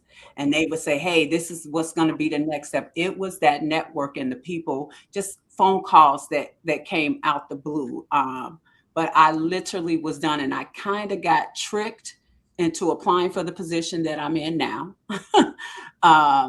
The only position I applied for, but when I came in, it wasn't anything about the politics of things. It was what the Spirit spoke to me when I took the tour of this place before I had my interview process. They allowed us to come in for a tour, and God spoke to me and said, "This is where you're going to be."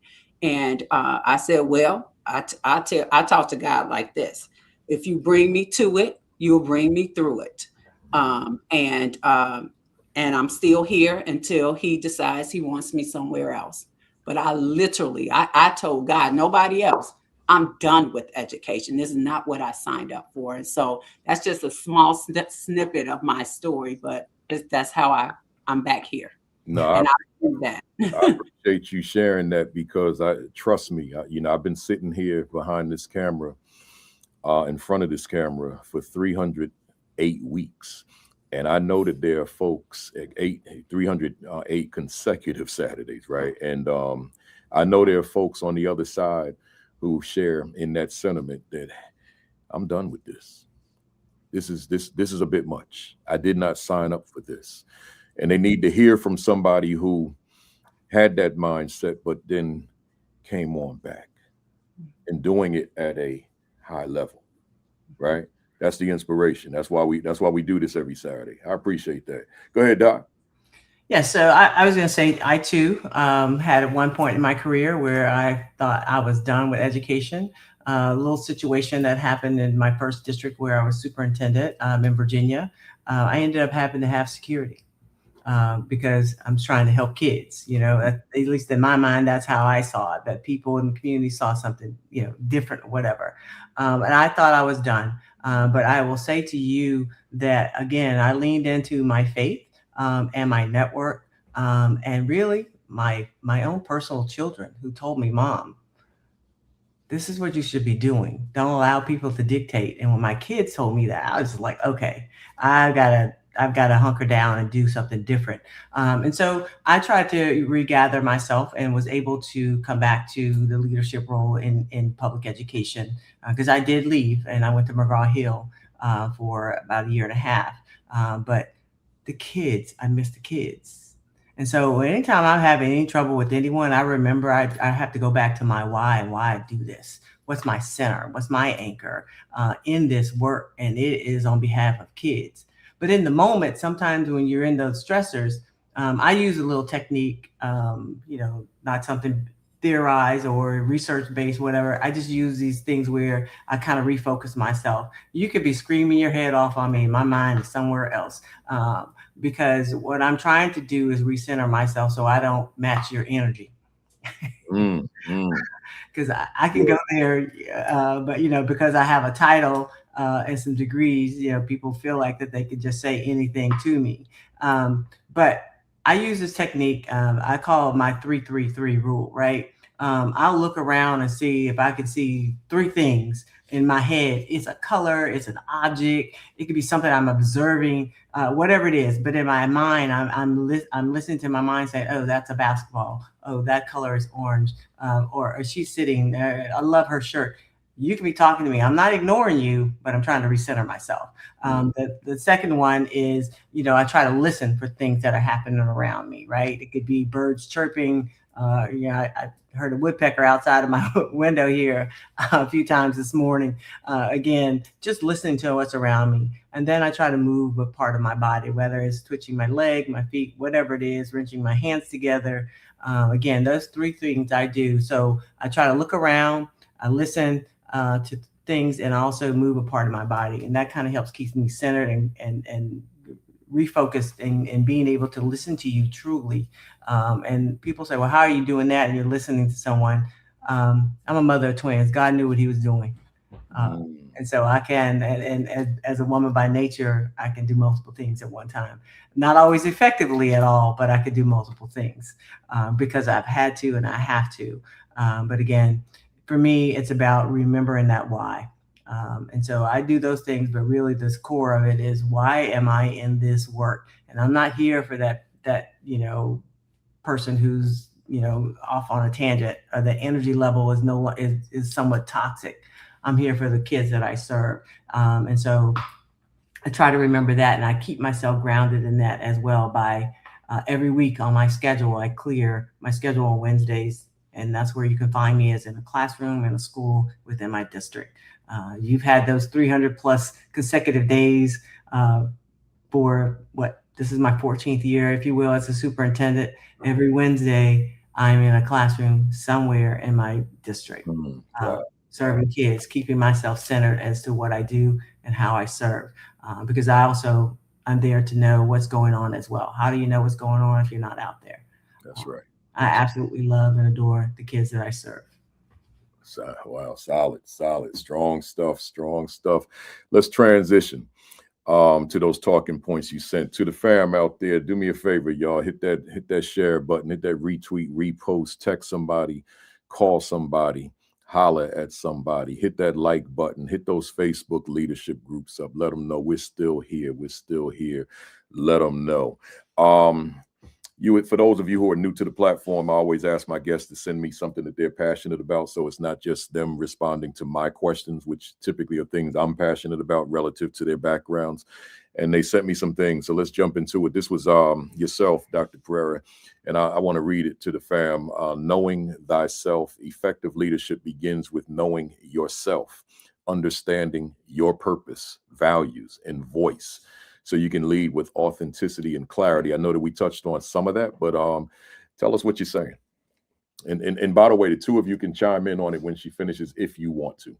Go ahead. Yeah, I know that sounds simple, but to me, it took years to fully understand what that meant in my journey. Early in my career, when I was a principal, if you will, I remember walking into a particular tough staff meeting and thinking I had to imitate the leadership style of someone else, and someone louder, bolder, and more imposing than myself. And I left that meeting feeling completely drained and completely unlike myself. So that night I promised that I would never again shrink to or stretch myself to fit someone else's mold. I had to find my own path.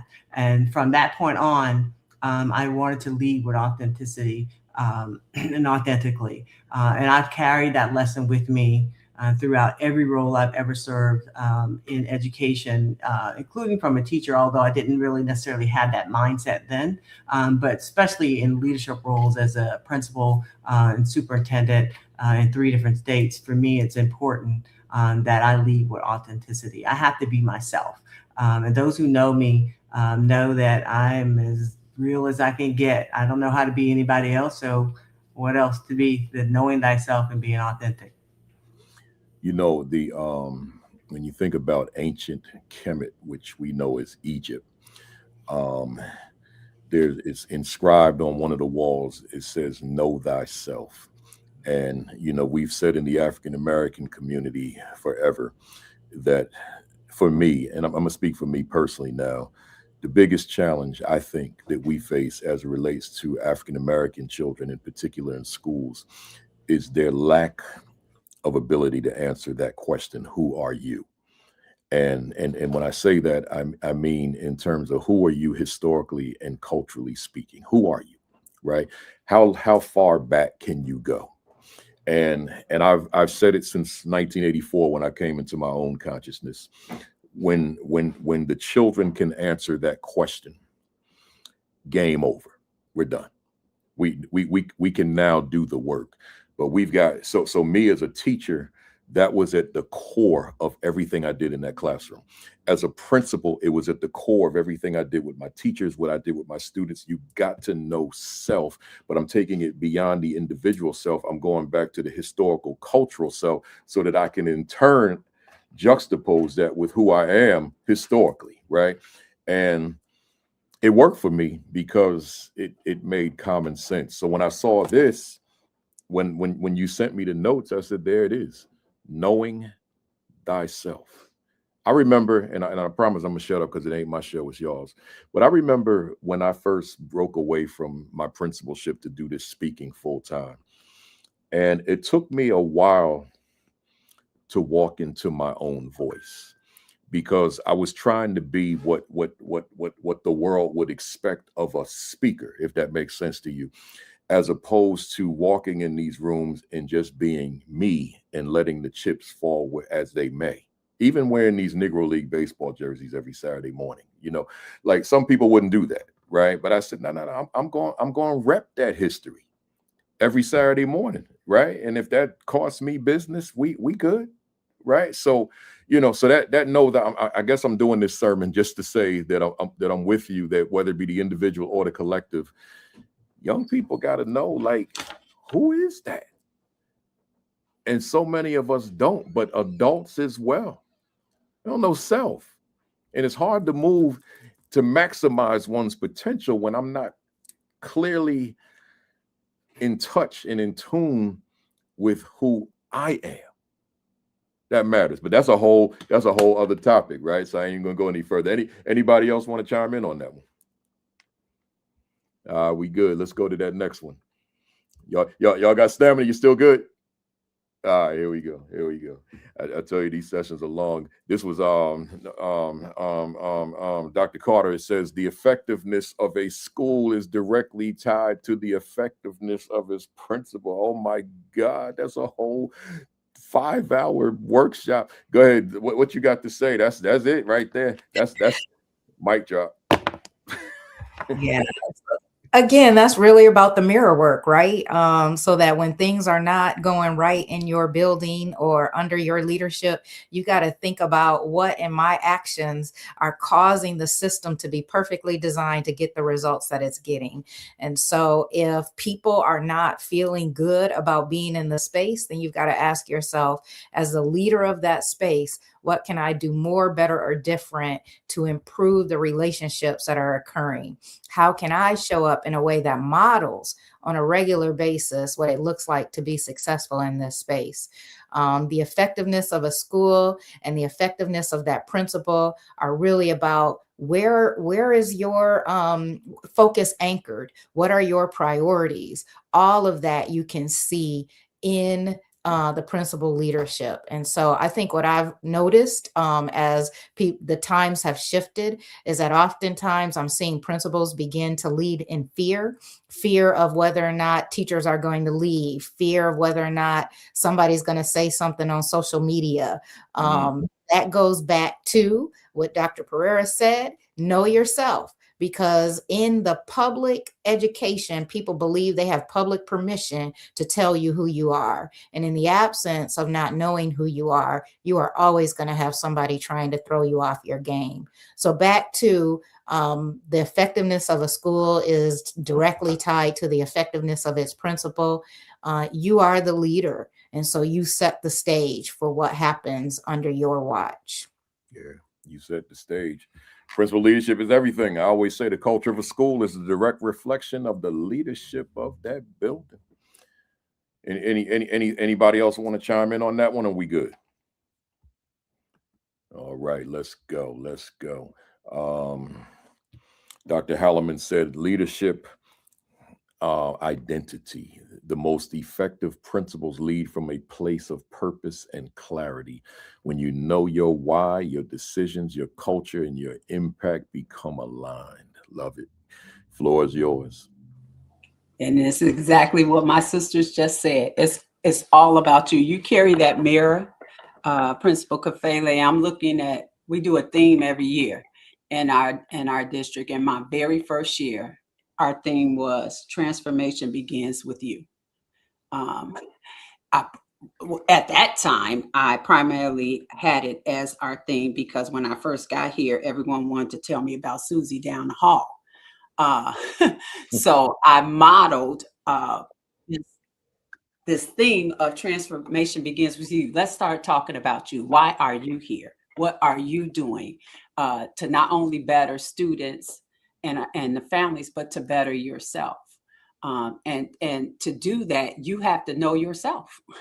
You have to know, first of all, why you're doing this, what your strengths are, and be courageous enough to say where your areas of growth, and not only say where it is, accept the help to help you grow in those areas. And so it really, to be a great leader, not a good leader, but to be a great leader, you got to know yourself. You got to know, even in our roles, my team is comprised of not people who think like me. I don't want that, or I can duplicate myself. I want people who don't think like me, who are stronger in the areas where I know I'm not so strong. And so it's all about knowing yourself to be a very effective leader and staying true to yourself. Yeah. Because you will be faced with some things, some moral things, where you are going to have to make those decisions. If you're in a leadership role, it's not if that's going to happen, it's when. So you really have to have a strong foundation to stand on for yourself. You know, you said something that triggered something in me. So I'm that leader, And I found that quiet place in my office, my home, in the park, in my car, wherever, right? And I'm going into this deep introspection, and I'm discovering things about my leadership. So me, but I'll put it in that category of my leadership. I don't like myself in that regard. Where do I start to make the adjustment? I mean, a great starting place was just the identification that I got flaws. I got things about me that I don't like. All right, okay, so what do I do if this is like entrenched in who I am? Help me out. I would say you got the first part is you have to identify it, because now you're not clueless about it. Yeah. And so the next steps would be, and I have lots of flaws, and my staff know my flaws because I own it. It's who I am.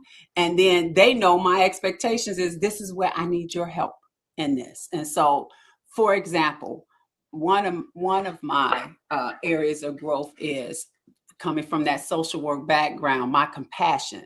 So when I'm looking at candidates to employ, I may look past some biases.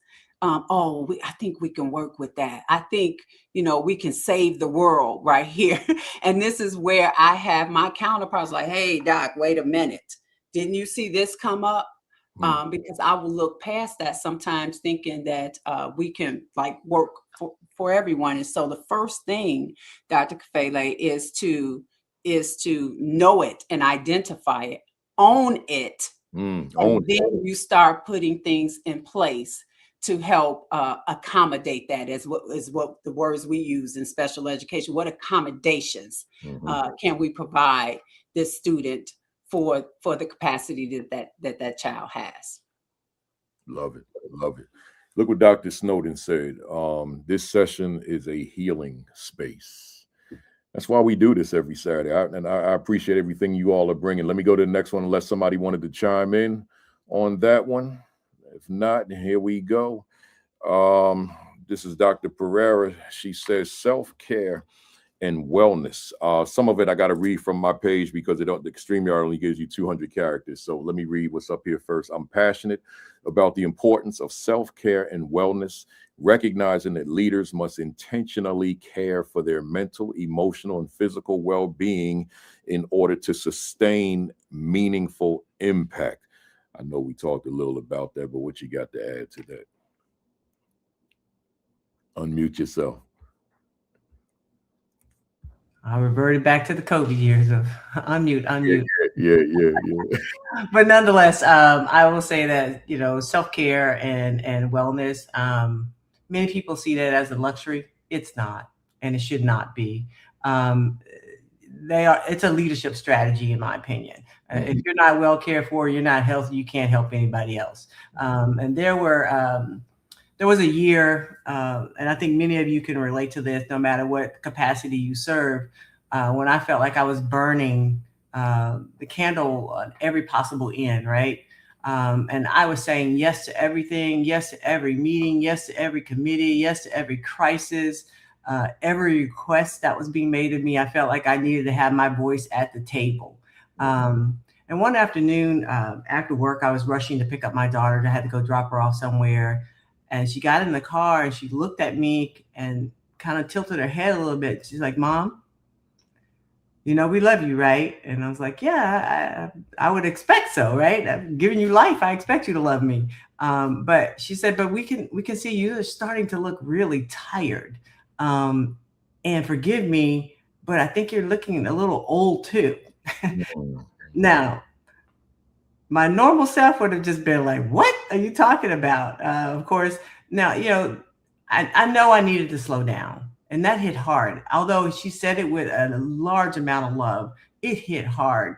And so I had to realize that, I came to realize that I couldn't pour into others if I was completely empty myself. And so I had to, again, get back to looking for somewhat of a balance. Although I will say in a sidebar, I really don't even believe there's a healthy balance in leadership, but you have to prioritize time for yourself, right? And so, like I said, I was completely empty. And so I had to ensure that I was poured into myself as well. And even if for a while I actually had to fake it until I made it. And so I started honoring my own boundaries. And I began taking quiet walks, either before or after work, if you will, using my lunchtime to sit back and breathe rather than just multitask, and also giving myself permission to rest without guilt. That is a hard one for all of us. Yeah. As of us as Black women, I feel like I need to be doing something. If I'm sitting idle, I feel like I need to be doing something. But I've slowly but surely gotten myself out and given myself permission to rest without guilt. When I feel like we've been on spring break this week, and I had all these grand ideas about what I was going to clean out and do that. But at the end of the day, I was like, nope, I'm going to take this rest as I have it. And so those things change. Those changes didn't just make me healthier. I think they made me more patient. I think they allowed me to think clearer. I think they allowed me to be a more engaged listener and a compassionate leader. So again, that self-care and self-wellness, not just luxuries, they're leadership strategies. And it's one of the things that I really stress with my sister soups. When we gather, we always gather. Yes, we're going to learn from each other, but we're going to have some fun along the way as well. And so again, we have annual gatherings, but we also meet at every NABC and AASA. Like for example, I just had one at AASA, the Sister Soups gathering. And yes, we learned all day of all the work sessions, etc. But at that evening, we went out for fun to make our own cowboy hats. So again, I'm trying to get that self-care, that wellness, and get your mind off of work and have some opportunities to de-stress, if you will. And to rejuvenate yourself before you get back into that saddle. Hey, Dr. Perera, you know, I'm a principal on the other side of my camera, and I heard everything you just said, but I listen to all these motivational messages online, and they tell me that I got to grind harder than the next one, and I got to keep going and sleep while if I go to sleep, my competition is getting ahead of me, and all that kind of stuff. So I feel compelled to keep going, so that I can be at the top of my game. What do you say to that person? I say you got to take care of yourself. I mean, honestly, you have to prioritize yourself. And if you can't take care of yourself, you're not going to be able to help people effectively because you're either got to prioritize that balance, if you will, or you're going to prioritize taking care of your health. So take care of it now where it's not very expensive as far as the other, because this work, it will get to you. Yeah. I've seen people leave the superintendency and 6 months later die from something they didn't know they had. Yeah. Right? The same thing in principalships. This work will kill you if you let it. But if you prioritize yourself, and either that's eating healthy, small things, start small. I started small with just walking, right? But I also changed my eating habits. I'm embarrassed to tell you I don't exercise as vigorously as I would like to. But again, a quiet walk, walking the dog, those type of things, those things help. They help me. And I can give you the recipe and tell you the things that you should do, but it's up to you to do it. It's kind of like that oxygen mask on an airplane. You can't save anybody else if you don't save yourself. And so I strongly believe in that self-care and wellness. And it's not a luxury. You have to prioritize it. Otherwise, like they say, you have to take care of your health now so you don't have to pay for it later. So you choose what you want to do. And yes, I know the work is a priority, but I promise you they'll replace you tomorrow. Yeah. But see, like I predicted, that person is on this call. I just left it on the screen. Yes, rest without guilt. That is a real struggle for me.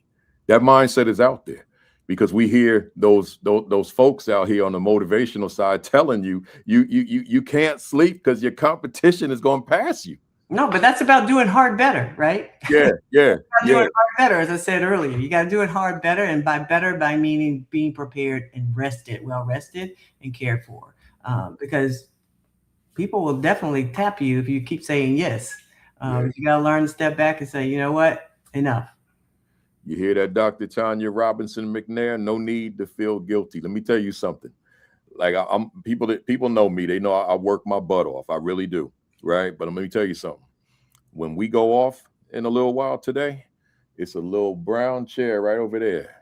I'm gonna be watching basketball all day long. I ain't doing no work. and, Hard, play hard. I might even have a snack I shouldn't be eating. Right. So you gotta treat yourself, and you gotta maintain that as we learned in your district, Dr. Perera, when that administrator said harmony, and me and Marcus went crazy that day because we were saying balance all the time. No, she said harmony. Harmony. It gotta be harmony there. Let's go. Next one. We almost there, y'all. Where we at? Number 5. Dr. Carter said coaching matters. Go ahead and holler at us.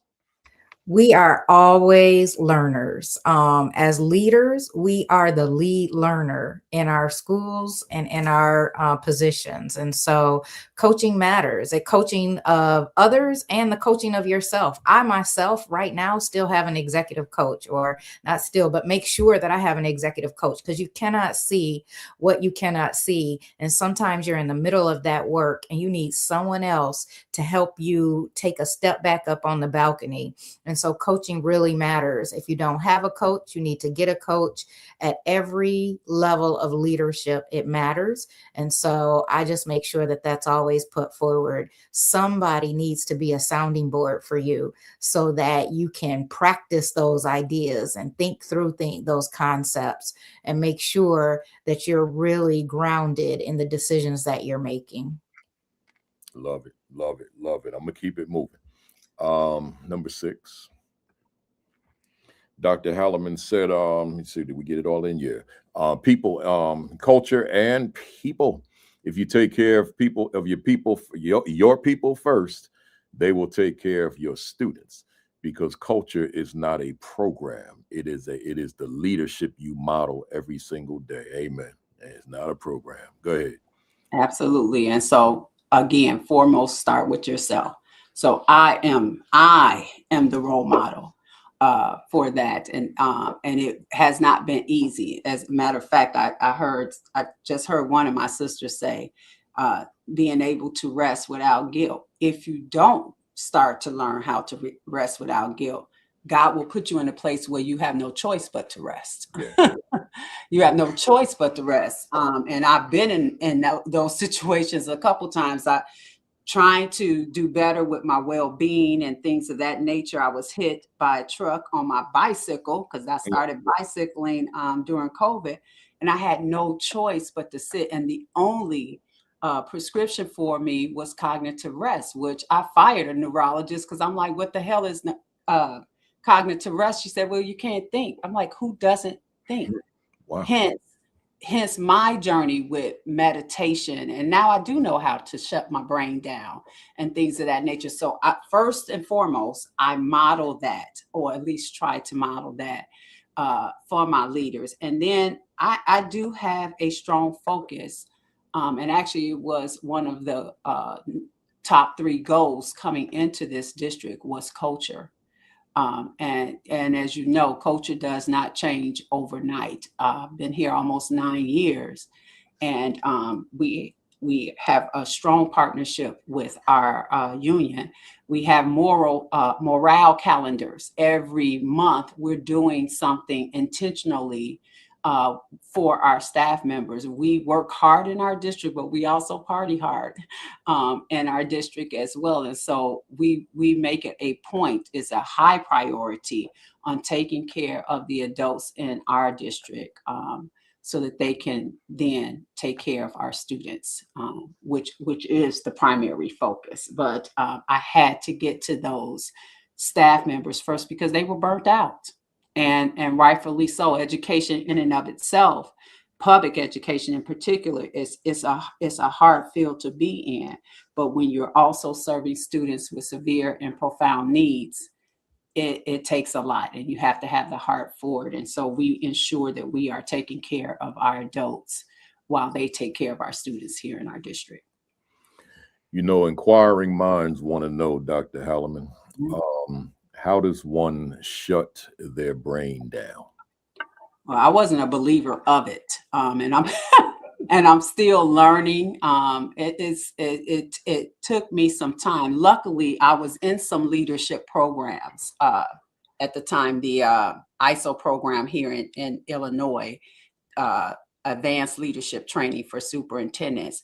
And I'm thinking I'm going to learn pedagogy, leadership styles, when really the focus of that training was all about self-care and in turn you'll be a better leader under self-care. And we were learning meditation. We would start off with meditating, and I had to develop a plan, personal plan, and one for my district, which is how we ended up starting the Calm Business app.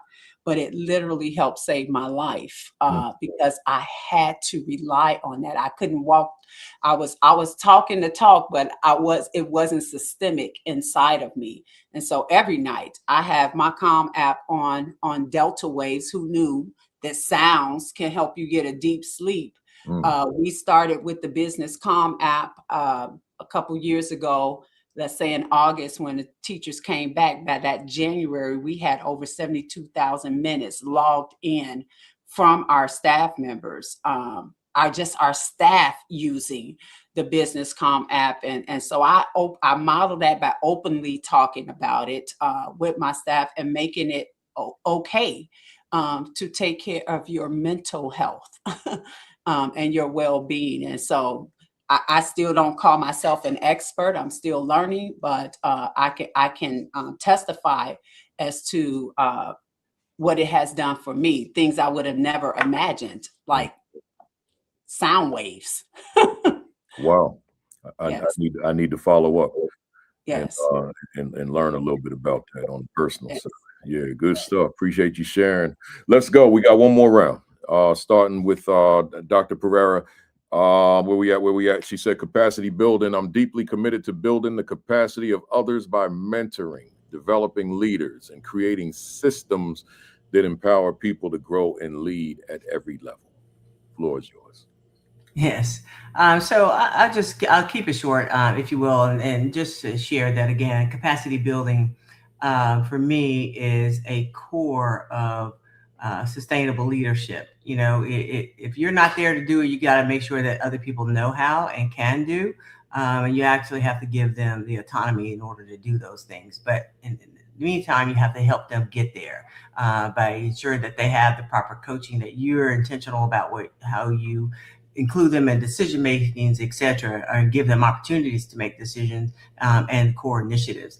But as superintendent, you'll quickly learn that your success is entirely dependent on the success of leaders around you. So again, something I said earlier, hire good people who are good at what you're weak at or what you cannot give full attention to. And one of my favorite memories comes from mentoring a new leader. I actively participate in the mentor program through AASA and NAPSI and some other organizations. But this one particular new leader was struggling with self-confidence, right? And she came into my office and talked to me about, not having confidence and was overwhelmed and felt like she wasn't cut out for this. And so I told her the same thing someone had told me before. If you weren't ready for this position and this leadership role, you wouldn't even be here. And so let's ensure that you have the proper resources and network and coaching and mentoring. Let's be intentional about how and where you want to grow. And ensuring that happened. I watched her grow, and slowly at first, then rapidly, and then years later, she became a superintendent and, joined national fellowships. And that experience to me is yet just another reason why I founded the Sister Superintendents group to support women, especially women of color, as they rise to the executive leadership roles. Because I believe when you build others, you build the future. Or as we like to say in Sister Soups, empowered women empower others. And so I had that ultimate responsibility as a leader to build capacity in others, but also at the same time being intentional about it, but also giving them the autonomy to learn, that progressive failure, if you will. And so again, I'll end with that capacity building is, to me, a core of sustainable leadership. What's going to be your legacy is how you leave the place, but how it continues once you are done. Woo. Good stuff. Good stuff. I'm gonna keep it going. That was number 7. Number 8. This is Dr. Carter. Part of it I'm gonna read off my notes.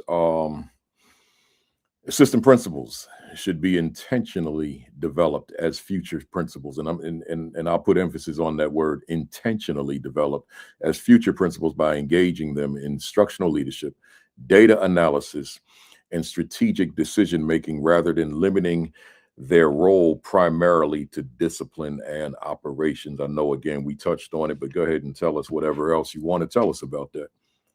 Again, in the interest of time, I think it's short and sweet what's put up on the screen, and just letting individuals know that the word is intentionally, that you have to design for their development. And what I'm taking away from today is what my sister Soup said. I'm from now on going to call them aspiring principals. And so let's make sure that we are intentionally developing our aspiring principals. Yeah, I love that myself. And I guess I agree with what you said, what Dr. Perera said earlier about if you're in the role to be a permanent number 2, that may not be for you, you know. So good stuff. We got one more. And then we go to that rapid fire lightning round. Dr. Halliman said instructional, and some of it I got to read from my notes. Instructional and future leadership. Today's principals must be both instructional leaders and innovation leaders through the use of data, technology, and relationships to ensure every student, regardless of need, has access to high quality learning. What are you saying to us? I am saying that I expect you to be instructional leaders here. However, with the rapid growth of technology and artificial intelligence, we must lean forward in leadership. Our students shouldn't be leading us in that arena. And so that is key. Actually, the theme this year is empowered by ability, driven by data. And Kafele was our opening speaker specifically on that. As I mentioned before, my students have needs that are severe and profound, but they still have ability. Right. And so, and we use a lot of technology, assistive technology, to be their voice, to be things of that nature. And so we, as the leaders, have to stay on the cutting edge of that. Yeah. Let me ask you a question. AI, is that an area of passion for you, expertise for you? It is actually. And I'm not, it's an area of passion. I wouldn't necessarily say expertise. I'm trying my best to keep up with that area. But actually, before artificial intelligence was well known, assistive technology was an area for me because I saw what it did for my students. My students that will never have the ability to have vocal sounds out their mouth can hold a conversation with me that I would not have otherwise known was in here through a device. So I know the power of technology. And so it has always been a passion. Actually, it was my major. Computer science was my major, but I like relationships more. Back then it was coding. So I ended up going into psychology, but I do like technology, and I know the power it has for our students. I appreciate that. I might be calling you I will be calling you so we can have a different kind of conversation as it relates to AI and the leadership, right? Absolutely. And we have some other folks come on who are also passionate in that area. Hey, y'all, let's go to our rapid fire. These are like real quick. They're like this quick, right? It's I'm gonna give you a question. We'll go 7, 7, and 7. The last one will be all of us will have the same question, but we go 7, 7, 7. One sentence, phrase, or just word. Look what my mother wrote, y'all. Let me show y'all real quick. This is my mom right here. She's 91 years old. She said, "Powerful session." She hasn't missed any of these live. So 308 sessions. She's sitting right there looking at us. So yeah, that's my mom, man. I'll call you right after we finish because I know you want to talk about that intro video, right? So she said, because I was going to show her yesterday. She said, no, I want to see it live when it comes on, right? I said, okay. So Yeah, so one sentence or even one word, right? But if you feel yourself inserting a comma, you went too long. I'm gonna say, right, here we go. Dr. Carter, first up, do you feel that education is currently on the right path for underserved children? Oh, yes, but there's more to be done. Do you feel that true equity can occur in America's schools for Black, Brown, and other underserved students? Absolutely. And let's work hard at it. Does Dr. Kim Carter's work contribute to the progress we desperately need? Yes. If you could do a reset on your life, would your line of work be different or the same? It would be the same. Why do you continue to do this work? Because children matter. What fires you up within the work you do? Every student, every dream, every day. What do you dislike about the work you do? Other people's opinions of what it should be. Dr. Perera, what has been your greatest victory in your work thus far? Seeing young kids achieve beyond their potential. What was your greatest mistake in the work thus far? Coming into this work, believing that everybody wants what's right for kids. What has been your greatest challenge in your work thus far? The same, trying to ensure that individuals know want what's right for kids. Are you proud of your first year as an assistant principal? Was I proud? I was not proud of myself as my first year as an assistant principal. I learned a lot that year. Are you proud of your first year as a principal? Yes, I was actually very proud and surprised. Who inspires you in your work? Who inspires me are the students that I serve. Their energy for me is all I need every day. What book do you recommend for our fam out there this afternoon? Gosh, I got a few here on my desk, but one that I was reading recently, and I'll just share with you. It's in the superintendency. Is you're on fire, under fire, or fired. That's how I felt. Looks like a good one. Dr. Halliman, what do you want to accomplish that you have not accomplished yet?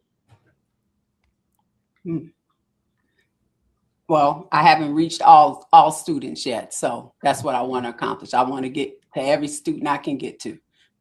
Are you satisfied with where you are professionally? Absolutely not. I will continue to learn till I'm 6 feet under. Is there another gear to your leadership, or are you at peak performance now? Oh, there's multiple gears that I'm not even aware of. What would you say to an assistant principal out there who continues to face closed doors to the principalship?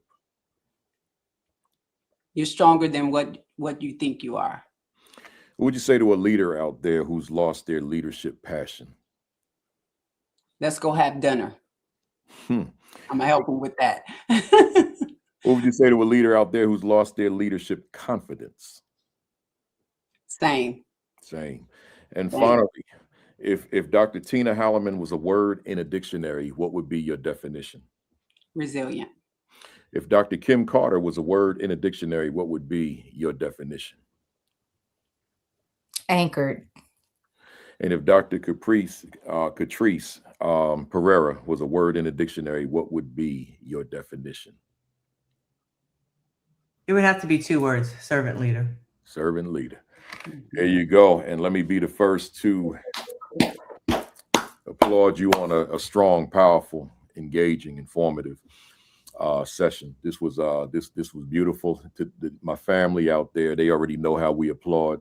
They've put a bunch of emojis up, and they've been coming. But those of you who are new to the platform, or those of you that didn't start at today's session, resonated with you, if it was inspiring, if it was engaging, if it was empowering, if you can infuse some, or if not all, of what you heard into your practice, let us know. Give us your favorite emojis. This is the way we applaud our guests, for those of you who are new to the platform, but I see that a lot of y'all started, and I appreciate that. So keep them coming, keep them coming. Let us know that today's session was worth your time, worth your while, and let me get my emoji. I use my true real life emoji, this baseball bat, and what y'all did every time you came to the plate. You knocked it out the park, and I just love everything about it. I'll be looking at some things over and going through my notes again. Good stuff. Good stuff. Keep them coming. Keep them coming. Keep them coming. I don't know who on here. Well, I do know Dr. Perera speaks, but I don't know if Halliman and Carter do. But let them know how they can get in touch with you, how they can book you, if you got some books out there that you're working on, how they can buy your book, and all that good stuff, and how they can follow you on social media, all that stuff. Starting with Dr. Perera, how do they stay connected to you? Well, I can be found on social media platforms, Twitter, Dr. A.K. Perera, on both Twitter and also on LinkedIn, and as well on, IG, Instagram. But again, you can email me directly, akperera@lancasterisd.org. I'm happy to chat and talk and lend you whatever. I can give you recipes, but you got to be able to do it. There you go. There you go. And just to be clear, Dr. Perera does do consulting and speaks when she has time. She's a very busy superintendent, but that's part of it. So if you're looking for that speaker, if you're looking for that presenter, then that's part of what she does. Let me go to Dr. Carter. Same thing. Yeah, you can find me on social media at Souped Carter, SUPT Carter. And if you want to get in touch with me, you can always find me on my district's website, battlecreekpublicschools.org. You doing any consulting and speaking and all that kind of stuff, Dr. Carter? I do. I will be at the National School Improvement Conference in a week. And so out in San Diego, and you can contact me via email if you ever want to follow up. Yeah, so there you go, fam. She's once again, there's another presenter. And Dr. Halliman. Yes, I'm also on social media platforms, Facebook under Tina McAfee Halliman or Dr. Halliman. Spell that McAfee for us. Yes, that's my maiden name. Oh. Big Mac in basketball. Oh, learn something. And I do a lot of coaching and mentoring, and I would say probably within the next 6 months or so, I plan to publish. I'm working on a book. Very and good. It's a book for women in leadership. And, feeling safe. Wow. Very good. Very good. So y'all be on the lookout for that as well. You do any presenting and speaking and all that good stuff? In-house, regionally, on leadership. Okay. Oh, and you can contact me again at my district as well at speed802.org. And particularly those of you out there who are working with special needs young people, with her being superintendent of a special needs district, that may be someone you want to reach out to, right? So keep that in mind. Any closing thoughts to the fam out there before I close this out? Principal Kafele, can I just have one more plug for another way to get in touch with me and learn a little bit more about the work I do? Is sistersupes.org. That's sister, SISTERSSUPES. You better slow that one down and give us that. Sister Supes, like the word sister, and then Supes is SUPES.org. You can learn a little bit more about Sister Supes. If you're C-suite and or soup, please think about joining that organization. And I'll just end with, as we continue this, your leadership journey, I would encourage everyone to reflect on the pillars I spoke about with the knowing yourself, caring for yourself, and building others. Because I believe when you do, you will not only lead effectively, you will lead with sustainability, with purpose, and humanity. And I want to thank everyone in advance for the work that they do every single day on behalf of students, our students, and I'm sure your students can feel it, your staff can feel it as well, and I know your communities are better for it. Good stuff. Good stuff. Anything else, Dr. Carter? Go ahead. I'll just end with, remember to grow where you're planted and put your own oxygen mask on first. Love it. Love it. You know, I got to, before I close this out, I got to put this on the screen. This is September Devon Vance Daniel. She's here in Jersey. She said, yesterday's heart work was challenging, but I knew I would be here today. And I'm extremely grateful that this session has been healing and refueling. Thank you. That's why we do it. That's why we do it. Labor of love. Labor of love. All right, folks. Y'all stay on while I close out so we can talk off camera. Hey, fam out there, appreciate you. Appreciate you being here. And for week 308, we go to 309 next Saturday. I got these three young ladies to close out Women's History Month. Denise LaRosa from the Pittsburgh area, Shaniqua Johnson, I think she's in the North Carolina area, and Camille Calloway is in Virginia. I think we're gonna kind of have an AP focus and some other things. I never know the topic this early. We'll figure that out, right? But join us for week number 309 next week.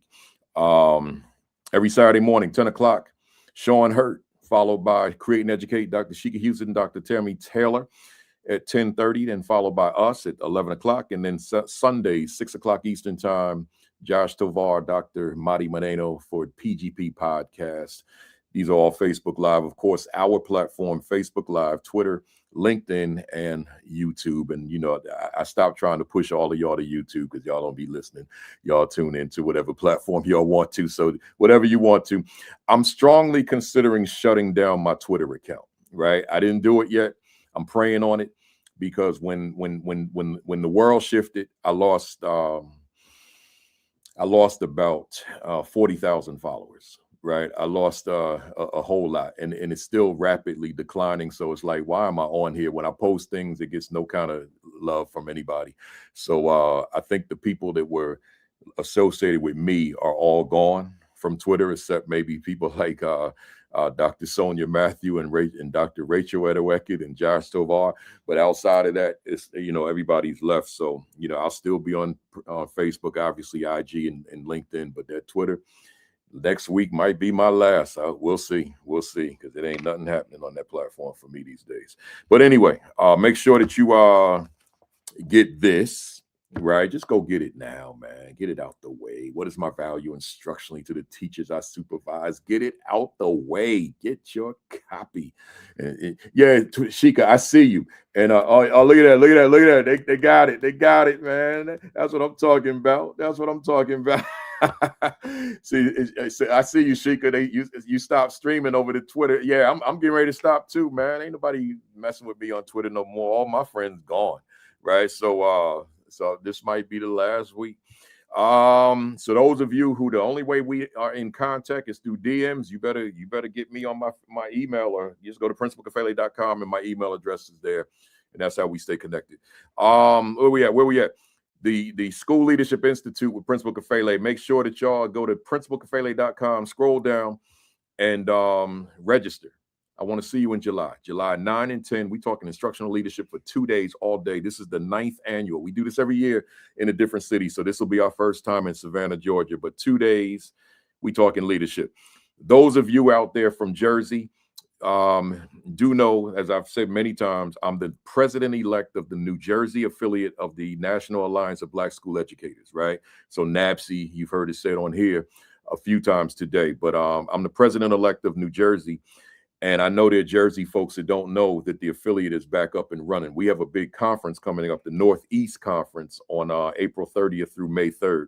So if you're someone from the Northeast or someone from Jersey and you're not affiliated, hit my Facebook inbox and let me know so that I can send you the information you need, because we're growing, right? The region is growing, the Northeast region, but my primary focus is New Jersey, right? So we're growing.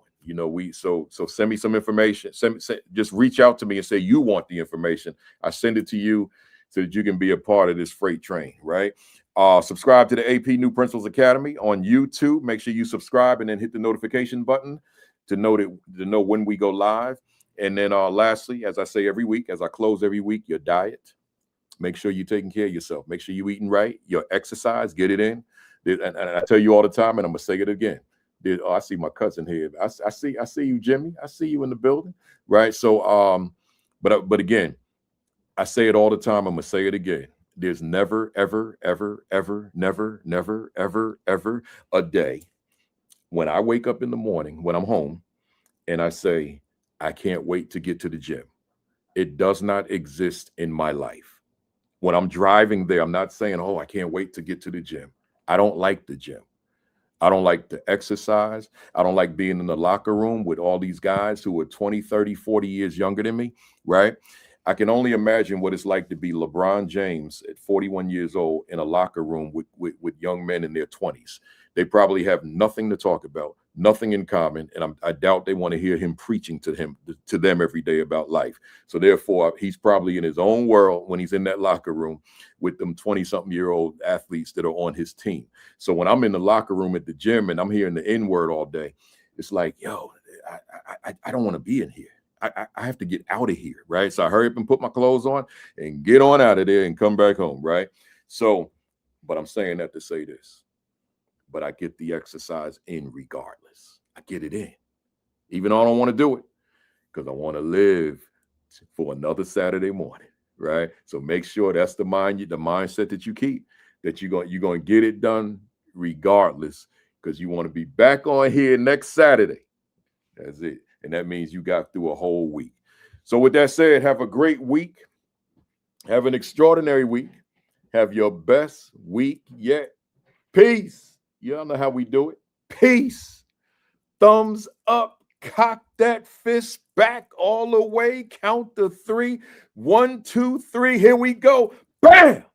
I see y'all next Saturday. Y'all, let me play that video one more time, because y'all know it was dope, man. I'm using y'all's language. It was fly. I'm playing it one more time and then I'm signing off, man. Y'all check out my new intro right quick. Here we were in the early stages of a pandemic, something that none of us had ever experienced in our collective lifetime. I knew we'd be back on our feet at some point, but in the interim, I still wanted to speak to audiences, but particularly to assistant principals. Knowing that my social media platform was large and was closely associated with my work, on the first Saturday in May 2020, I launched the virtual AP Leadership Academy. The intent was 18 weeks only, but as many of you know, we are years in with no ending in sight. We are now the AP and New Principals Academy, as many of the assistant principals from the original virtual AP Leadership Academy became principals. If you're new to the platform, welcome. If you're a leadership veteran, this platform continues to be relevant for veterans in principal leadership, assistant principal leadership, and aspiring school leaders. With that said, it's time for today's session. Y'all know y'all like that, man. Y'all like that. You know you like that. Sheikah said, I got to get in contact with her. I'll give you a contact information. All right, y'all, I'm out. Peace.